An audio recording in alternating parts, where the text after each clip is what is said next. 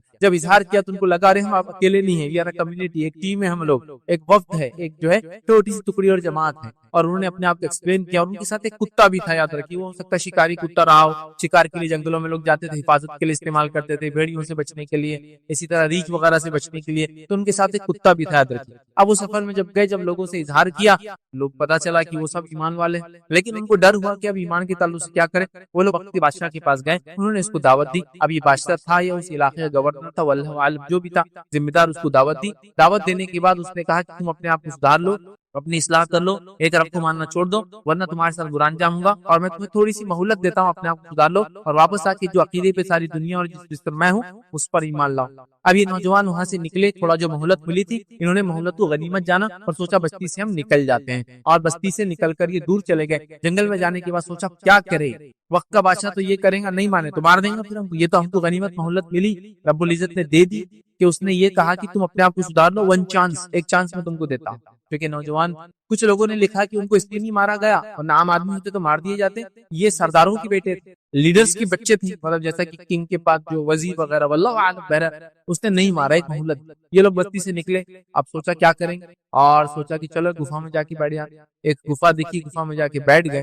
اور بیٹھنے کے بعد اللہ رب العزت نے کہا کہ اللہ رب العزت نے ان کے کان بند کر دی اور ان پر نیند طاری ہو گئی. اور اس کے بعد وہ سو گئے، لیکن کھلی آنکھ کے ساتھ سوئے. کھلی آنکھ کے ساتھ سوئے مطلب اللہ نے ان کے دین و ایمان کو بچانا سوچا، اور بچانے کا یہی طریقہ تھا کہ اس زمانے کو گزرنے دیا جائے. اور اس زمانے کے لوگوں کا عقیدہ یہ بھی تھا کہ دوبارہ تو انسان اٹھنے والے نہیں ہے، یاد رکھیے. لہٰذا ان کو سلا دیا گیا، اور سلایا ایسا گیا کہ ان کا کتا جو ہے چوکھٹ پہ بیٹھا تھا، مطلب باہر بیٹھا تھا گفا، ایسا بیٹھا جیسے شکاری کتے بیٹھتے ہیں. اور یہ لوگ جو اندر سوئے تھے تو پلٹتے بھی تھے، سورج نکلتا اور ڈوبتا بھی تھا، اور یہ لوگ الٹ پلٹ بھی ہوتے، ایک جیسے نہیں سوتے تھے کہ زمین کھا جائے. کروٹیں لینا جس کو کہتے ہیں وہ لیتے تھے. اور خصوصیت یہ تھی کہ ان کی آنکھیں کھلی تھی، یہ آنکھیں بند کر کے نہیں سوئے تھے، آنکھیں کھلی تھی. اس لیے قرآن نے کہا کہ اللہ نے ان کے کانوں پر پردہ ڈال دیا، سن نہیں پاتے تھے کچھ، آنکھیں کھلی تھی کہ اگر دیکھنے والا آ کر دیکھے تو اللہ نے ان کے اندر ایک ہیبت ڈال دی تھی. ہیبت سمجھتے ہیں، خوف ڈال دیا، ڈر ڈال دیا تھا کہ لوگ ان کو دیکھتے اگر غلطی سے آ بھی گئے پور ہو جاتے تھے، اور کسی کو بتا بھی نہیں پاتے تھے کیا دیکھا، کہاں دیکھا، کیا دیکھا. مطلب اللہ نے حفاظت کی. اور کتے کے تعلق سے علماء لکھتے ہیں اس کو بھی ایسا رکھا کہ وہ بھی جاگتا رہتا تھا، مطلب وہ بھی سویا ہوا تھا، لیکن وہ بھی ایسا ہوتا ہے کہ ایک آنکھ کھلی رکھ کے بیٹھا ہوا تھا، پھر وہ ایک آنکھ بند ہوتی دوسری کھل جاتی. مطلب وہ سو رہے تھے، کانوں پہ پردہ تھا، لیکن لوگوں کو دکھتا تھا وہ جاگ رہے ہیں. کتا بھی ایسا تھا کہ ایک آنکھ کھلی رکھتا، دوسری بند کرتا، دوسری کھلی، آٹومیٹک سسٹم چلتا تھا.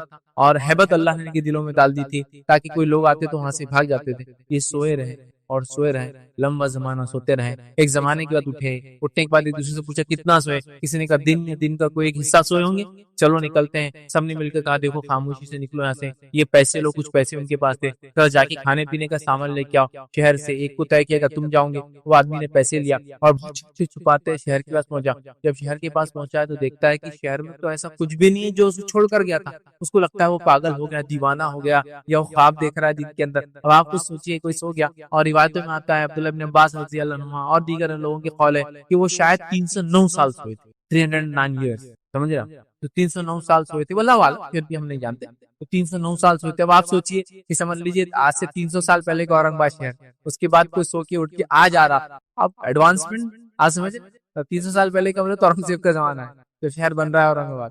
ہاں، اور آج کیا مطلب کیا تبدیلی دیکھیں گے اس کے. تو اب 300 سال ہو گئے، اس کو لگا یہ دیوانہ ہو گیا، آدمی پاگل ہو گیا، اس کو خواب دکھ رہے دن میں، چیزیں بدل گئی، حالات بدل گئے، گھر بدل گئے، عمارتیں بدل گئی، لباس بدل گیا، رہن سہن بدل گیا، دکانیں بدل گئی. پھر چھپتے چھپاتے دکان میں گیا، سکہ نکال کے بولتا ہے کھانے کو کچھ دو. دکاندار نے سکہ لے کے دیکھا، دوسروں کو بلایا، ادھر یہ کیا سکہ، یہ سمجھ نہیں آ رہا کہاں سے لا لی انہوں نے.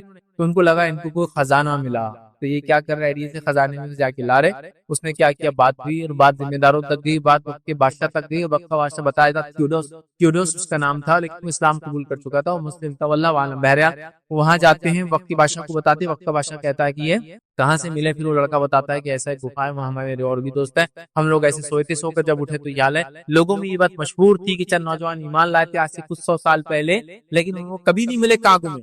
مشہور تھے واقعہ، اور بالکل وہ سکے لے کے آئے، اسی وقت کے بادشاہ کے سکے لے کے آئے، وہی نوجوان تھے، تعداد وہی تھی. لوگوں نے دیکھا ان کے ساتھ ایک کتا تھا اس گفا کے پاس. بادشاہ بھی گیا، شہر کے لوگ گئے، دیکھا کرا، اور بہرحال اس کے بعد کو دیکھنے کے بعد، ملاقات کے بعد اللہ رب العزت نے ان سب کو موت دے دی، کیونکہ اللہ کو صرف بتانا تھا کہ اللہ جیسا پہلی بار پیدا کرتا دوبارہ پھر اٹھائیں.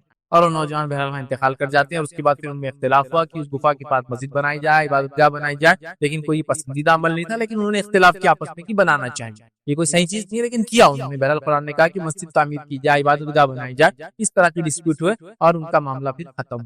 تو اللہ نے اس کے ذریعے یہی بتا دیا کہ ہم جس طرح پہلی بار تم کو پیدا کرتے دوبارہ پھر اٹھائیں گے. اس اصحاب کہف کو سلانے کے بعد اٹھایا. اسی طرح ان لوگوں کا جو کہتے ہیں عیسیٰ علیہ السلام آسمان میں کیا کر رہے ہوں گے، واللہ عالم، جو بھی کر رہے ہوں گے. اصحاب کہف بھی تو 300 سال سو کے اٹھے نا، اللہ نے پھر ان کو لا لیا. تو عیسیٰ علیہ السلام بھی گئے اس حالت میں، واللہ عالم، پھر آئیں گے قیامت سے پہلے. اور ہم ہر انسان جس طرح سے زندہ ہے، مرنے کے بعد پھر اٹھنے والا ہے. یہ اصحاب کہف کا ایک سبق تھا بہرحال. لیکن ہم جو دیکھ رہے ہیں اصحاب کہف سے، یہاں دین اور ایمان کا فتنہ، ہم یہاں سے یہ پوائنٹ صرف لینے والے. یہ تھا پورا واقعہ، بہت مختصر، بہت شارٹ.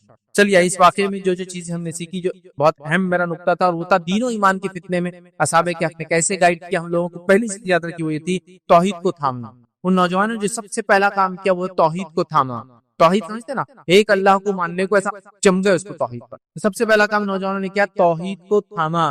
تو میں گزارش کروں گا، اصحاب کہف نے جس طرح سے ایمان لانے کے بعد توحید کو تھام دیا، ہم تمام لوگ بھی توحید کو تھام لیں. جس کو توحید مل گئی اس کو دنیا مل گئی، اس کو آخرت مل گئی. جس کو توحید نہیں ملی اس کی دنیا برباد ہوگی، اس کی آخرت برباد ہوگی. میری باتوں کو کان کھول کر سب سنیے. توحید سب سے اہم چیز ہے، یاد رکھیے، اس کے علاوہ کچھ نہیں. توحید کی نعمت، توحید کی دولت، توحید سے بڑی کوئی چیز دنیا میں نہیں. یاد رکھیے، ایک اللہ کو ماننا، اسی کی عبادت کرنا، اس کے اسماء و صفات پر ایمان لانا، ٹھیک ہے، اور اسی کو رب اپنا تسلیم کرنا، یہ سب سے بڑی دولت ہے. اگر کسی کو ملی ہے توحید کی ملی. توحید اصحاب کہف سے جو پہلا واقعہ دین اور ایمان کی فتنے سے بچنے کا ہمیں سیکھنے کو ملتا ہے. توحید کو لازم جانے، توحید کو وہ کرے. اور ہم دیکھتے ہیں دنیا کی چکا چوند انسان کو توحید سے دور کر دیتی. دنیا کی رنگینیاں، سائنس، ٹیکنالوجی، مال، دولت، عورت، نشہ، رشوت، برائی، گندگی، یہ تمام چیزیں انسان کو توحید سے دور کرتی ہے. یہ جگمگاہٹ بولتے ہیں، انسان کو اس طرف لپکتی ہے. لیکن غور سے سنیے، یہ تو ابھی سادی سیدھی ہے، ابھی تو دجال آنا باقی ہے. تو اگر اس چکا چوند میں آ کر ہم اگر توحید کو چھوڑ دیتے ہیں آج، تو کل جب دجال آئیں گے تو کیا ہماری حیثیت رہیں گے، کیا اوقات اور کیا بساط رہیں گے. کیونکہ وہ تو سب سے بڑا فتنہ زمین و آسمان کے بیچ میں جو اللہ نے پیدا کیا ہے. تو بہرحال ہم کو اس سے سبق ملتا ہے. اسی طرح دنیا کی قوموں کے پاس جو کچھ بھی رنگینیاں ہوں وہ کچھ بھی کام کی نہیں آتا. کہ اصل چیز ہے توحید کی نعمت، توحید کی دولت. توحید سب سے اہم چیز ہے، یاد رکھیے. اور اصحاب کہف نے اسی کو بچایا، یاد رکھیے، توحید کو یاد رکھیے. اور اللہ رب العزت فرماتا ہے سورہ کہف کے اندر، سورہ نمبر 18 آیت نمبر 14 میں اللہ فرماتا ہے، ہم نے ان کے دل میں اس وقت مضبوط کر دیے جب وہ اٹھے اور انہوں نے اعلان کر دیا، ہمارا رب تو بس وہی ہے جو آسمان اور زمین کا رب ہے، ہم اسے چھوڑ کر کسی دوسرے معبود کو نہیں پکاریں گے. اگر ہم ایسا کریں گے تو بالکل جو ہے بیجا بات کریں گے، یہ فالتو بات ہوگی، ہم سے بڑی غلطی ہوگی بیجا کہ ہم اپنے رب کو چھوڑ کر کسی اور کی بات.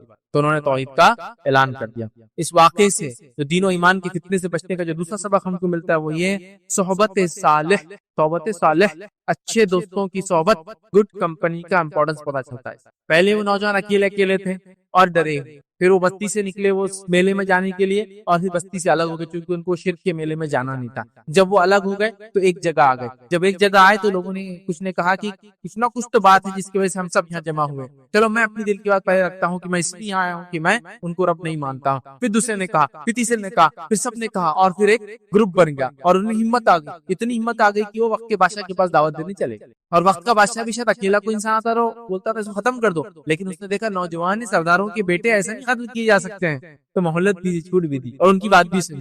تو اچھی صحبت کا اثر یہاں پتہ چلتا ہے، یاد رکھیے، تو فتنے سے بچنے کے لیے ہم خیال لوگوں کا ایک جگہ جمع ہونا توحید پر بڑا ضروری ہے، یا توحید پرستوں کا فتنوں کے زمانے میں ایک ساتھ رہنا بڑا ضروری ہے۔ اور آج کل ہم اس کی جماعت کی اہمیت، ایک ساتھ رہنے کی اہمیت، یا مسلمانوں کی ایک جگہ رہنے کی اہمیت ہم لوگ بھول چکے ہیں۔ تو ہمیں اس سبق کو یاد کرنا ہے۔ اصحاب کہف کیا ہوئے؟ توحید پر تھے، اکیلے تھے، پھر جمع ہوئے، اور جمع ہو کے ایک طاقت پر، اور وقت کے بادشاہ کو دعوت دی، وہ بھی سوچتے ہیں مجبور اور ڈائریکٹ انکار نہیں کر سکتے، سمجھ رہے بات؟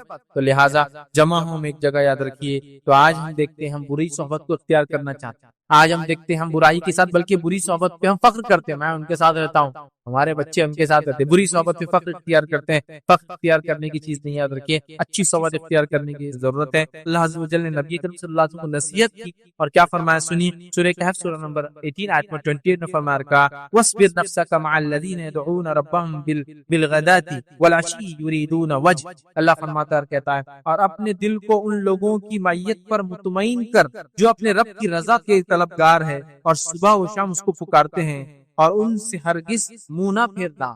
اے نبی، آپ ایسے لوگوں کی صحبت اختیار کیجئے جو صبح اور شام اپنے رب کو پکارتے ہیں۔ تو اللہ نبی کو وصیت کر رہا ہے، نصیحت کر رہا ہے سورۃ الکہف میں اچھی صحبت کے لیے، اور اصحاب کہف نے بھی اچھی صحبت کو اختیار کیا، اور اچھی صحبت والے سب ایک جگہ جمع ہوئے، نتیجہ کتنا اچھا آیا آپ سب دیکھتے۔ تو دوسرا سبق ملا اس سے، دین و ایمان کے فتنے کے زمانے میں ہمیں یہ پتہ چلتا ہے کہ توحید پرستوں کو ایک جگہ آنا بے حد ضروری ہے۔ اسی طرح تیسرا سبق جو اس واقعے سے ملتا ہے وہ یہ، ہم کو دین و ایمان کے فتنے سے بچنے کا جو واقعہ بتایا گیا سورہ کہف میں، وہ یہ ملتا ہے، دنیاوی مال و متاع کی بجائے آخرت کو ترجیح دینا چاہیے اور ثواب کے کام کرنا۔ دنیا کو ترجیح دینے کے بدلے آخرت کو ترجیح دے کر دنیا میں وہ کام کرنا چاہیے جو آخرت کو کامیاب کرتے ہیں۔ اور نوجوانوں نے یہی کیا، انہوں نے اپنی قوم کو چھوڑا دنیا کی، انہوں نے اپنی تجارتوں کو، اپنے کیریئر کو چھوڑا۔ ارے نوجوان تھے تو کیا نہیں تھا دنیا میں کرنے کو؟ ہوتا ہے نا، آج آپ نوجوان ہیں، دین پر چلنا چاہتے، لوگ بولتے ہیں میاں دھندا پانی کر لے پہلے، پھر دیکھا جائے گا، دین وین سب چلیں۔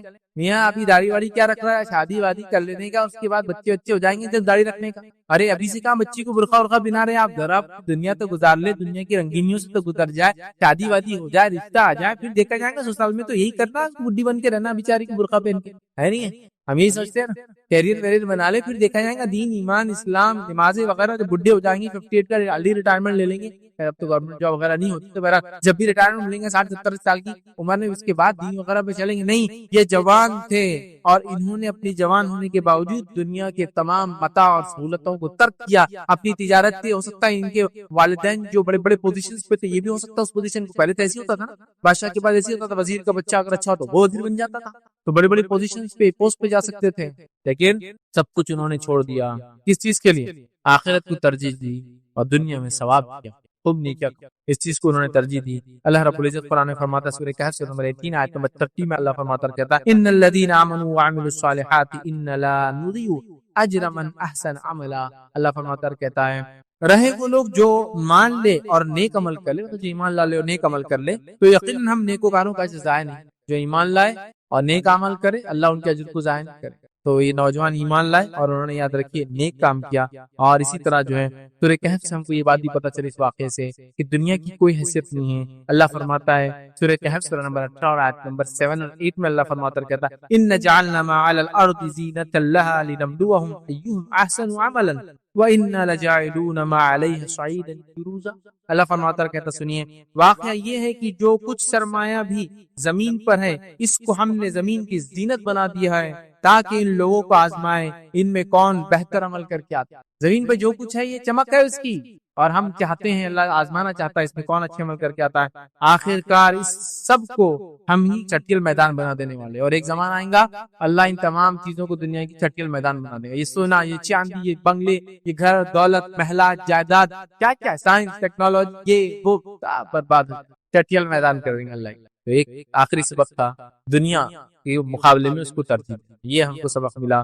تو ہم دین و ایمان کی فتنے میں نہ پڑے بلکہ دین و ایمان کو اپنا ساتھی بنائیں اور اس پر عمل کریں۔ تو سورہ کہف کا جو پہلا سبق دین و ایمان کی فتنے میں ہم کیسی نصیحت حاصل کریں، یہ نصیحتیں ہم کو ملتی ہے کہ ہم جو ہے دین و ایمان کو ترجیح دیں۔ ہمیں یہ نصیحت ملتی ہے کہ ہم جو ہے سب سے پہلی چیز توحید کی نعمت کو سمجھیں، دوسرا اچھی صحبت کو اختیار کریں، اور تیسرا جو ہے دنیا کے مقابلے میں آخرت کو ترجیح دیں۔ آگے بڑھتے ہیں۔ دوسرا جو فتنہ، دنیا کا بڑا فتنہ، اور اس میں سورہ کہف ہماری کیسی رہنمائی کرتا ہے، وہ ہے مال و دولت کا فتنہ۔ مال مطلب پیسہ، دولت مطلب زمین و جائیداد۔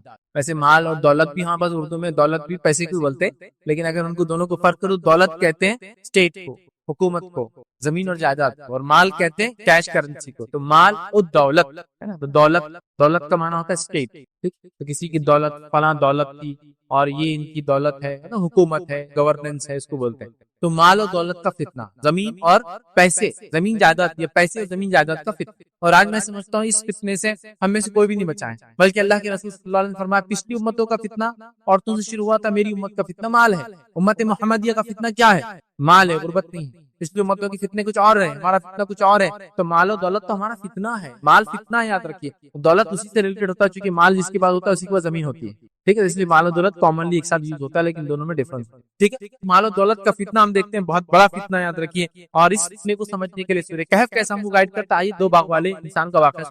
ایک انسان تھا جو کافر تھا، اور ایک انسان تھا مومن تھا. کافر مالدار تھا، مومن غریب تھا، سماج کا نچلا حصے میں اس کو کاؤنٹ کیا جاتا تھا. یہ دونوں کا ایک واقعہ قرآن نے بیان کیا. میں بہت شارٹ میں اس واقعے کو رکھتا ہوں، پھر آگے ہم اس سے نصیحتیں لیں گے. واقعہ یوں ہے کہ ایک انسان تھا، اس کے دو باغ تھے. باغ کیسے تھے؟ اس کے باغ کی کیفیت بھی اللہ رب العزت نے بیان کی. دو باغ ہے، ایک ادھر اور ایک ادھر باغ، اور باغ کے بیچ میں نہر بہہ رہی ہے، اور باغ کے بیچ کے اندر دونوں طرف کھجوروں کے جھاڑ ہے، اور بیچ میں انگوروں کا باغ ہے، اور اس کے بیچ میں ہر چیز لگی ہوئی ہے، اور بیچ میں سے بالکل عین باغ کے بیچ میں سے نہر جاتی ہے، اور اس کے بیچ میں چھوٹی چھوٹی نہریں اس نے لے رکھی ہے، اور آرام سے اس کا باغ چلتا ہے. اور مطلب وہ مالدار انسان ہے، اس کے پاس پھل بھی ہے، روپیہ بھی ہے، پیسہ بھی ہے، اور دولت ہے، جائیداد بھی ہے. یہ ایک دن اپنے باغ کی طرف چلتا ہے اس غریب مسلمان کے ساتھ، یا غریب ایمان والے کے ساتھ. اور یہ چونکہ اسٹیٹس والا ہے اور وہ بیچارہ کمتر ہے، اور چلتے چلتے تین باتیں کہتا ہے. پہلی چیز کہتا ہے کہ مجھے لگتا ہے میرا باغ تو کبھی ختم ہی نہیں ہوگا.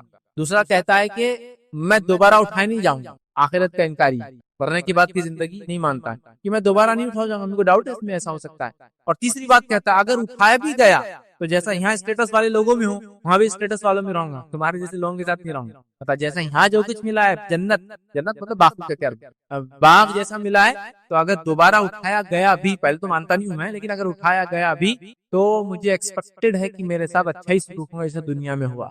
تین باتوں کا دعویٰ. اب دوسرا آدمی بولتا ہے کہ کسی بات کرتے ہو، اللہ رب العزت نے تم کو پیدا کیا اور تم اس طرح سے رب العزت کا انکار کرتے ہو.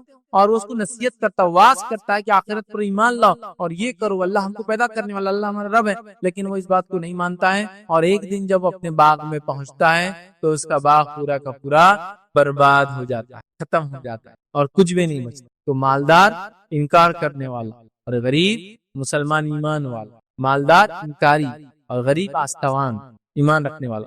یہ دونوں کا ایک مکالمہ ہے. اور اس سے ہم کیا نصیحتیں ملتی ہے؟ مختصر واقعہ تو میں آپ کو سنا چکا ہوں. اس کی مالداری نے اس کو تکبر، کبر کی طرف لے گیا. اس کی مالداری نے شاید کفر کی طرف لے گیا. اس کی مالداری نے اس کو جو ہے ایسی باتوں کی طرف لے گیا کہ شاید یہ دنیا کبھی ختم، مطلب میرا باغ کبھی ختم نہیں ہوگا، اور میں کبھی دوبارہ اٹھا نہیں جاؤں گا، اور اٹھایا گیا بھی تو عزت والے اکرام والے لوگوں کے ساتھ میرا جیسا یہاں معاملہ ہے ویسا وہاں ہوگا. رب العزت نے اس کے باغ کو برباد کر دیا، اس کے مال و دولت اور اس کا سرمایہ پورا کا پورا برباد ہو گیا. تو مال و دولت کے فتنے میں ہم سب پھنسے، ہم سب پھنسے ہیں نا. جاہ اور جلال، مال و دولت کیا کیا پرابلمز لاتی ہے آپ اندازہ نہیں کر سکتے. اتنی ساری برائیاں صرف مال و دولت کے ساتھ. یہ مت سمجھیے کہ اسلام مال و دولت کو برا بولتا ہے، نہیں. مال و دولت بہت اچھی نعمت ہے اللہ کی بھائی، لیکن اس کا استعمال اچھا یا برا ہوتا ہے. تو ہم کیا کرتے ہیں اس کو دیکھنا چاہیے. لیکن اکثر دیکھا گیا مال و دولت میں انسانی برائیاں ہیں. سب سے پہلے انبیاء کا انکار کرنے والے کون تھے لوگ؟ قرآن کا مطالعہ کیجیے. جو اس قوم اور بستی کے مالدار اور اثر والے لوگ تھے، پوزیشن والے لوگ تھے، سب سے پہلے انکار کیا انہوں نے ایمان. اور ایمان لانے والوں میں سب سے پہلی جماعت کون سی ہوا کرتی؟ غریب لوگوں کی، غلاموں کی، اور سماج میں جو نچلے طبقے تھے وہ سب سے پہلے ایمان. تو میں نے اس لیے کہا کہ مال و دولت کبھی کبھی بہت بگاڑ، یہاں تک کہ دین و ایمان کا بگاڑ. تو مال و دولت کی فتنے سے ہمیشہ پناہ مانگنا چاہیے. مال و دولت حلال روزی کی دعا ہمیشہ کرتے رہنا چاہیے. خوب حلال مال کمانا چاہیے، اسے زکات دینا چاہیے، صدقات اور خیرات کرنا چاہیے، لیکن مال کی فتنے سے ہمیشہ پناہ مانگنا چاہیے. تو آئیے کہف کی اس واقعے سے مال و دولت کے کیسے فتنے سے کیا نصیحتیں ملتی، کیا اسباق ملتے، وہ آپ کے سامنے رکھتا. آئیے، جب اللہ آپ کو دوسروں سے زیادہ نوازے، دوسروں کو کمتر اور حقیر نہیں سمجھنا چاہیے. پہلا نصیحت کیا ملتی ہے؟ اس مالدار انسان کو جو اللہ کا انکار کرتا تھا، آخرت کا انکار کرتا تھا، اللہ نے مال و دولت زیادہ دیا تھا، اس نے اپنے آپ کو تکبر کیا اور اس آدمی کو کیا سمجھا؟ چھوٹا سمجھا. کیا بولا تھا اس نے؟ اگر اٹھایا بھی گیا تو جیسا یہاں ویسا رکھا جاؤں گا. تحقیر نہیں سمجھ. تو سب سے پہلی نصیحت ہے جب اللہ دوسروں سے زیادہ آپ کو مال و دولت دے تو کسی کو حقیر نہیں سمجھنا. مال و دولت اللہ کی ایک سمپل ایک نعمت. مسلمانوں میں تو ایک کہاوت مشہور ہے، پیسہ ہاتھ کا میل مانتے ہیں. آیا اور گیا. دیکھیں ہاتھ پہ کتنا بھی میل لگا، اتنا ڈھیروں میل لگ گیا، کالے ہاتھ ہو گئے. صرف پانی کے نیچے ہاتھ ڈال کے یوں کرنا شروع کرو، تب بہ کے چلا جاتا. پسینہ آ جائے ہاتھ میں، میل نکل کے چلا جاتا، پھر ہاتھ جیسے کہ اچھے ہو جاتے ہیں نا. تو میل ہے بھائی آتا اور چلے جائے. یہ اتنا بے وفا ہے کہ کسی کے پاس ٹکا نہیں آج تک. ادھر سے ادھر ایسا چھلانگیں مارتا ٹرانسفر ہوتا. کبھی کبھار دیکھی کی لائف میں آپ کسی کی بادشاہت تو اس کی فقیری بھی دیکھتے. میں مثالیں دینا نہیں چاہتا ہوں, وقت نہیں اتنی مثال, بہت بے وفا. لیکن یہ وہ خطرناک دوست ہے جس کو لوگ بناتے ہیں جو سب سے زیادہ برباد کرتا ہے ہمارا ایمان اور عقیدہ اور تکبر, بڑائی اور کیا کیا یہ برائی لاتا. میرے پاس وقت نہیں بولنے, بہت برائی ہے نا. سب سے پہلا کام, میرے پاس مال و دولت ہے, کبھی دوسروں کو حقیر نہیں. یہ مالدار انسان نے جو اللہ کا انکار کر رہا تھا, آخرت کا انکار کر رہا تھا, اس نے سمجھا مال و دولت سب کچھ ہے اور ایک ایمان والے کو حقیر سمجھا. آج یہاں پر یہ بہت ہو گیا, جس کے پاس مال و دولت ہے وہ غریب مسلمانوں کو حقیر سمجھتے ہیں, ان کے ساتھ بیٹھنا کھانا, ان کی دعوتوں کو قبول کرنا اس سے برا سمجھتے ہیں. رسک کبھی مت لیجیے, کیونکہ مال ایسا ہاتھ چھوڑ کے جاتا ہے, اتنا بے وفا ہوتا ہے. آپ امیجن, آپ سوچ بھی نہیں سکتے. اگر کسی نے زندگی میں دیکھا ہو تو وہ سمجھ سکتا ہے کتنا بے وفا ہو, کیسے چلا جاتا ہے. آپ نے خوب مال کمایا, جائیداد میں, گورنمنٹ نے بولا جائیداد پہ اسٹے, یہاں کچھ نہیں بن سکتا, یہ فلاں زون ہو گیا, یہ پارک بن گیا, یہ زو بن گیا. کیا کرتے دیکھو کیسا پریشان ہے. آپ نے مال و دولت کمایا, تجارت لگائی, آگ لگ گئی آپ کے بزنس میں. اچانک آگ لگنے کے بعد کیا ہوا, پورا بزنس جل گیا, چلے گیا نا مال. کیسا چھوڑا نا.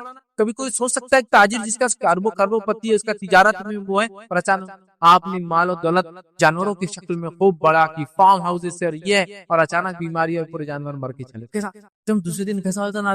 آپ نے انویسٹمنٹ کیا بہت زبردست کمپنی میں, ایسی کمپنی جو ٹاپ میں جا رہی تھی دنیا کے اندر, اور اچانک کل کولیپس آ گیا. کیا ہو جاتا, آج کا کروڑپتی کل کا بھکاری ہو. ایک ایسا, یہ بہت خطرناک ساتھی ہے, ایسا ساتھ چھوڑتا ہے چٹکی. تو بہرحال, تو کسی بھی انسان کو کمتر مت سمجھیے اگر میرے پاس مال سمجھے. آپ کبھی بھی تکبر نہ آنے دیجیے. اللہ کی نعمت ہے, جب اللہ چاہتا دیتا ہے, جب چاہے چھین لیتا ہے. جیسے باغ والوں کو نوازا تھا اللہ تعالیٰ نے, ہے نا, پہلے انسان اس نے کیا کیا یاد رکھیے, نوازنے کے بعد اس نے غلط سلط باتیں کہی, انکار کیا اللہ کا, اور اس کو حقیر سمجھا, اور دوسرے مسلمان کو.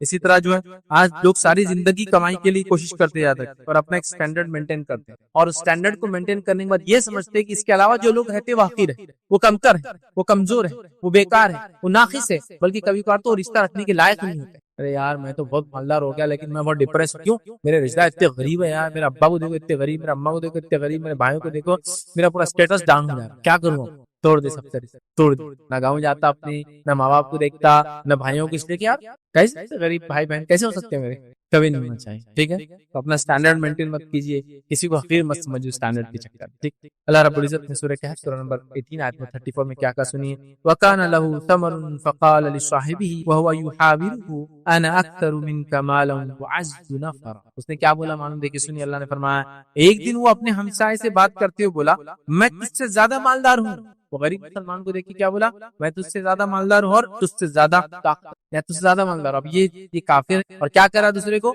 میں تجھ کو اپنے آپ سے مال میں کم سمجھتا ہوں اور میں تجھ سے زیادہ مالدار ہوں اور میری طاقت بھی تجھ سے زیادہ. تکبر کیا اس نے, کبھی بھی اپنی مالداری کا تکبر نہیں دکھانا, حالانکہ اس کا عقیدہ بھی درست نہیں تھا, وہ کافر بھی. دوسرا سبق جو ہم کو ملتا ہے مال و دولت کے فتنے سے بچنے کا, اس واقعے کے اندر, اس دو باغ والے کے واقعے کے اندر, اتنا مال و دولت تھا اس کے پاس, کیا ملتا ہے, کوئی آپ کو حقیر سمجھے تو آپ احساس کمتری میں مت مبتلا ہوئیے, بلکہ آپ کے پاس جو نعمت توحید اللہ نے دی اس کا شکر بجا لائیے. جب کوئی آپ کو حقیر سمجھے, جیسا وہ باغ والے نے, دو باغ والے نے دوسرے مسلمان کو, غریب مسلمان کو حقیر سمجھا, تو یہ احساس کمتری میں نہیں پڑا, کہیں بول رہے یار تم کیا, میرا کچھ بھی نہیں ہے. نہیں, حقیر نہیں سمجھا اس نے اپنے آپ کو. جب اس کو دوسرے نے حقیر سمجھا تو احساس کمتری میں نہیں گیا, بلکہ اس کے پاس جو نعمت تھی اس نعمت پہ یہ خوش, اس نعمت پہ یہ مضبوطی سے جم گیا. اور وہ نعمت کیا تھی اس کے پاس, توحید کی نعمت.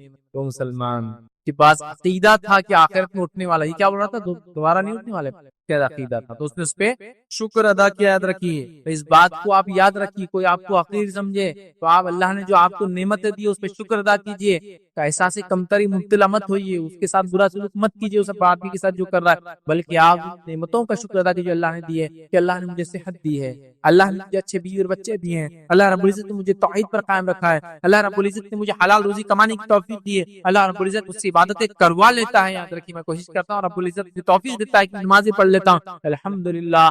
میں اس تیری حقارت سے, احساس کمتری, انفینٹی کمپلیکس میں نہیں آنے والا ہوں, میں جو نعمت ہے اس پر خوش ہوں. تو خوش ہوئیے اس نعمت پر, اس لیے کہ جب دجال آئیں گا, یاد رکھیے, وہ خوب مال و متاع لوگوں کو دیں گے, جو اس پر ایمان لائیں گے اسے خوب لٹائیں, لیکن سب سے عظیم دولت اس زمانے میں جو ہوں گی وہ ہوں گی توحید کی دولت. اور ایک نوجوان توحید پرست جس کے پاس دجال آئیں گا, ہاں دجال آئیں گا اور کہیں گا مجھ پر ایمان لاتا ہے, وہ کہیں گا ایمان نہیں لاتا, تو وہ کیا کریں گے, بولو آ رہے سے ان کی دو ٹکڑے کریں گے. پھر دجال جڑانے کے بعد بولیں گا کیا مجھ پر ایمان لاتا ہے, دیکھ تجھے مار دیا تھا زندہ کیا, تو وہ کہیں گا اب تو میں اللہ کے رسول صلی اللہ علیہ وسلم جو باتیں بتائی اس پر اور زیادہ ایمان لاتا ہوں، کیونکہ مجھے بتا دیا کہ حدیث میں تو ایسا کرنے والا ہے، میں اور زیادہ ایمان لاتا ہوں.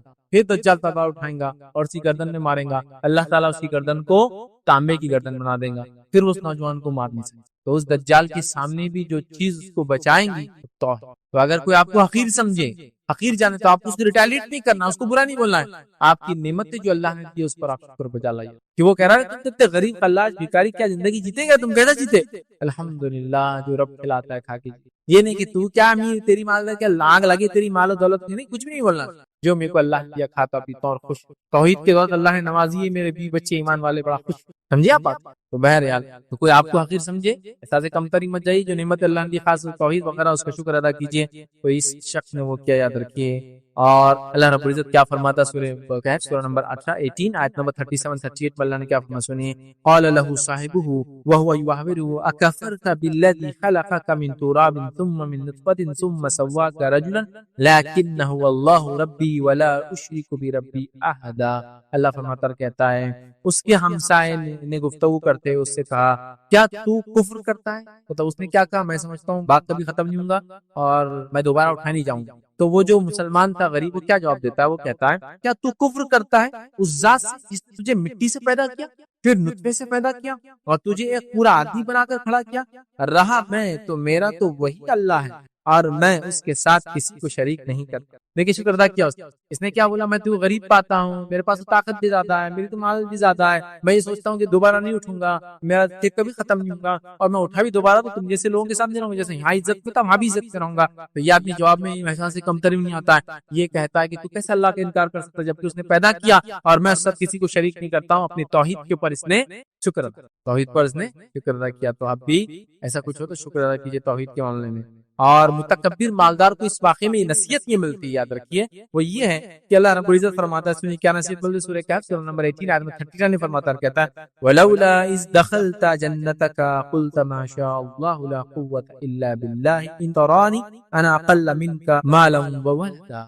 اللہ فرماتا ہے، کہتا ہے کہ اگر آپ متکبر دیکھیں کسی کو جو مال و دولت سے فخر کر رہا ہے تو کیا نصیحت کرے. اللہ فرماتا ہے اور جب تو اپنی جنت میں داخل ہوا تو اس غریب مسلمان نے، اس مالدار سے کیا کہا، اور جب تو اپنے باغ جنت میں داخل ہوا تھا تو اس وقت تیری زبان سے یہ کیوں نہیں نکلا؟ کیا کیوں نہیں نکلا؟ ماشاء اللہ، جیسا اللہ نے چاہا، لا قوت الا باللہ، اللہ کے علاوہ کوئی اور طاقت اور قوت نہیں ہے. اگر تو مجھے مال اور اولاد میں اپنے سے کمتر پا رہا ہے، اگر تو مجھے مال اور اولاد میں اپنے سے کمتر پا رہا ہے امیر، تو نے تو کیا کرنا چاہیے تھا؟ اللہ کا اور شکر ادا کر کے یہ کہنا چاہیے تھا، یہ نہیں بولنا تھا بات کبھی ختم نہیں ہوگا، یہ بولنا چاہیے تھا ماشاء اللہ لا قوت الا باللہ، یہ کہنا چاہیے. اس سے پتا چلا کہ مالدار متکبر کو نصیحت کی گئی. کیا نصیحت کی گئی؟ یہ نصیحت ہے کہ وہ شکر ادا کرے جو نعمت اللہ نے. تیسری نصیحت کیا ملتی ہے اس واقعے سے ہم لوگوں کو سیکھنے کا؟ سورہ کہف کے اس واقعے سے تیسری نصیحت یہ ہے کہ غرور کا انجام کیا ہوتا ہے. زوال نعمت دنیا میں اور آخرت میں آگ کا عذاب. غرور کا انجام پتہ چلتا ہے اس واقعے سے ہمیں کہ دنیا کے اندر ذلیل ہوتا ہے وہ انسان جو غرور کرتا ہے، اور آخرت کے اندر وہ جہنم میں جانے والا ہے. اور یہ انجام اس واقعے سے ہم کو پتا چلا. کیا ہوا؟ مغرور انسان جو تکبر کے ساتھ بول رہا ہے میں تیرے سے مال میں زیادہ ہوں، دولت میں زیادہ ہوں، عزت والا ہوں، اور میں سمجھتا ہوں باغ کبھی ختم نہیں ہوگا، اور میں سمجھتا ہوں آخرت کبھی نہیں قائم ہوگی، میں دوبارہ نہیں اٹھنے والا، اور میں سمجھتا ہوں اٹھا بھی تو اچھا میں نہ لوں گا. اس کا انجام کیا وہ سن لیجیے. اللہ رب العزت کیا فرماتا ہے قرآن کے اندر اسی سورت کے اندر سورہ کہف سورہ نمبر 18 آیت 42 میں اللہ نے فرمایا وَأُحِيطَ بِثَمَرِهِ فَأَصْبَحَ يُقَلِّبُ كَفَّيْهِ عَلَى مَا أَنفَقَ فِيهَا وَهِيَ خَاوِيَةٌ عَلَى عُرُوشِهَا وَيَقُولُ يَا لَيْتَنِي لَمْ أُشْرِكْ بِرَبِّي أَحَدًا. اللہ فرماتا ہے اور اس کے سارے پھل گھیر لیے گئے. اب وہ باغ کا حال کیا ہوا جب اس نے تکبر کیا؟ اللہ نے پورے پھلوں کو اس کے برباد گھیر دیے گئے. بس وہ اپنے اس خرچ پر جو اس نے اس میں کیا تھا اپنے ہاتھ ملنے لگا، اور وہ باغ تو آندھا الٹا پڑا تھا. ایسا بھور آیا، بونڈر، سائیکلون، ٹائکون، جو بھی بہرحال تھا وہ آیا، پورے اس کے کھیتی کو پھلوں سے الٹا کر دیا. آپ دیکھیے جھاڑ میں اچھے جام، اچھے آم، اچھے سیب، اچھے انار لگے اور ایک زبردست تیزی یا ٹھنڈا سٹارم، بارش، اولے وغیرہ گر جائے، پورے پھل نیچے پڑے اور ایک ہی دن میں کیڑا سب اندھا کر دیا اللہ نے. جو اس نے محنت کی تھی، پیسہ لگایا تو ہاتھ ملنے لگا، اور کیا کہنے لگا؟ ملنے لگا، اور باغ اندھا الٹا پڑا تھا. اور وہ شخص یہ کہہ رہا تھا کاش میں اپنے رب کے ساتھ کسی کو شریک نہ کرتا. تو نصیحت کیا ملی؟ تکبر کا انجام دنیا میں نقصان، خسارہ، اور آخرت میں جہنم کا عذاب. تو یہ دوسرا سبق تھا اس سورت سے، سورہ کہف سے، جو ہم نے حاصل کیا، اور بڑا اہم سبق۔ آئیے سورۃ الکہف سے تیسرا سبق جو ہم حاصل کریں گے آج، اور جو بڑا فتنہ ہے اس فتنے سے بچنے کا، وہ ہے علم کا فتنہ۔ علم کے فتنے سے ہم کیسے بچیں، سورۃ الکہف کے پس منظر میں دیکھیں گے۔ اور علم کا فتنہ بہت خطرناک فتنہ ہے، جیسا میں نے کہا سائنس ٹیکنالوجی میں انسانیت نے اتنا ایڈوانسمنٹ کر لیا کہ انسان نعوذ باللہ یہ سوچ رہا ہے کہ ہم سب کچھ کر سکتے ہیں، سب کچھ مطلب سب کچھ، ہمارا کوئی کریٹر نہیں، ہم خود اپنے آپ کے کریٹر ہیں، ہمارا کوئی خالق نہیں، ہم خود اپنے آپ کو ہم بنانے والے ہیں، اور ہم پیدا کر سکتے ہیں چیزوں کو، ہم بنا سکتے ہیں۔ سائنس ٹیکنالوجی ہم اتنے آگے جا رہے ہیں، یہ کر سکتے ہیں، وہ کر سکتے ہیں، وہ کر سکتے ہیں، وہ کر سکتے ہیں، اور یہ سوچ رہا ہے کیا خدا کچھ کام باقی ہے؟ خدا نے بنایا اور بستی کو، دنیا کو چھوڑ دیا، اب سب کچھ ہم کر رہے ہیں، بلکہ ہم اور ایڈوانس جا رہے ہیں نعوذ باللہ۔ یہ رہا ایک عام بات۔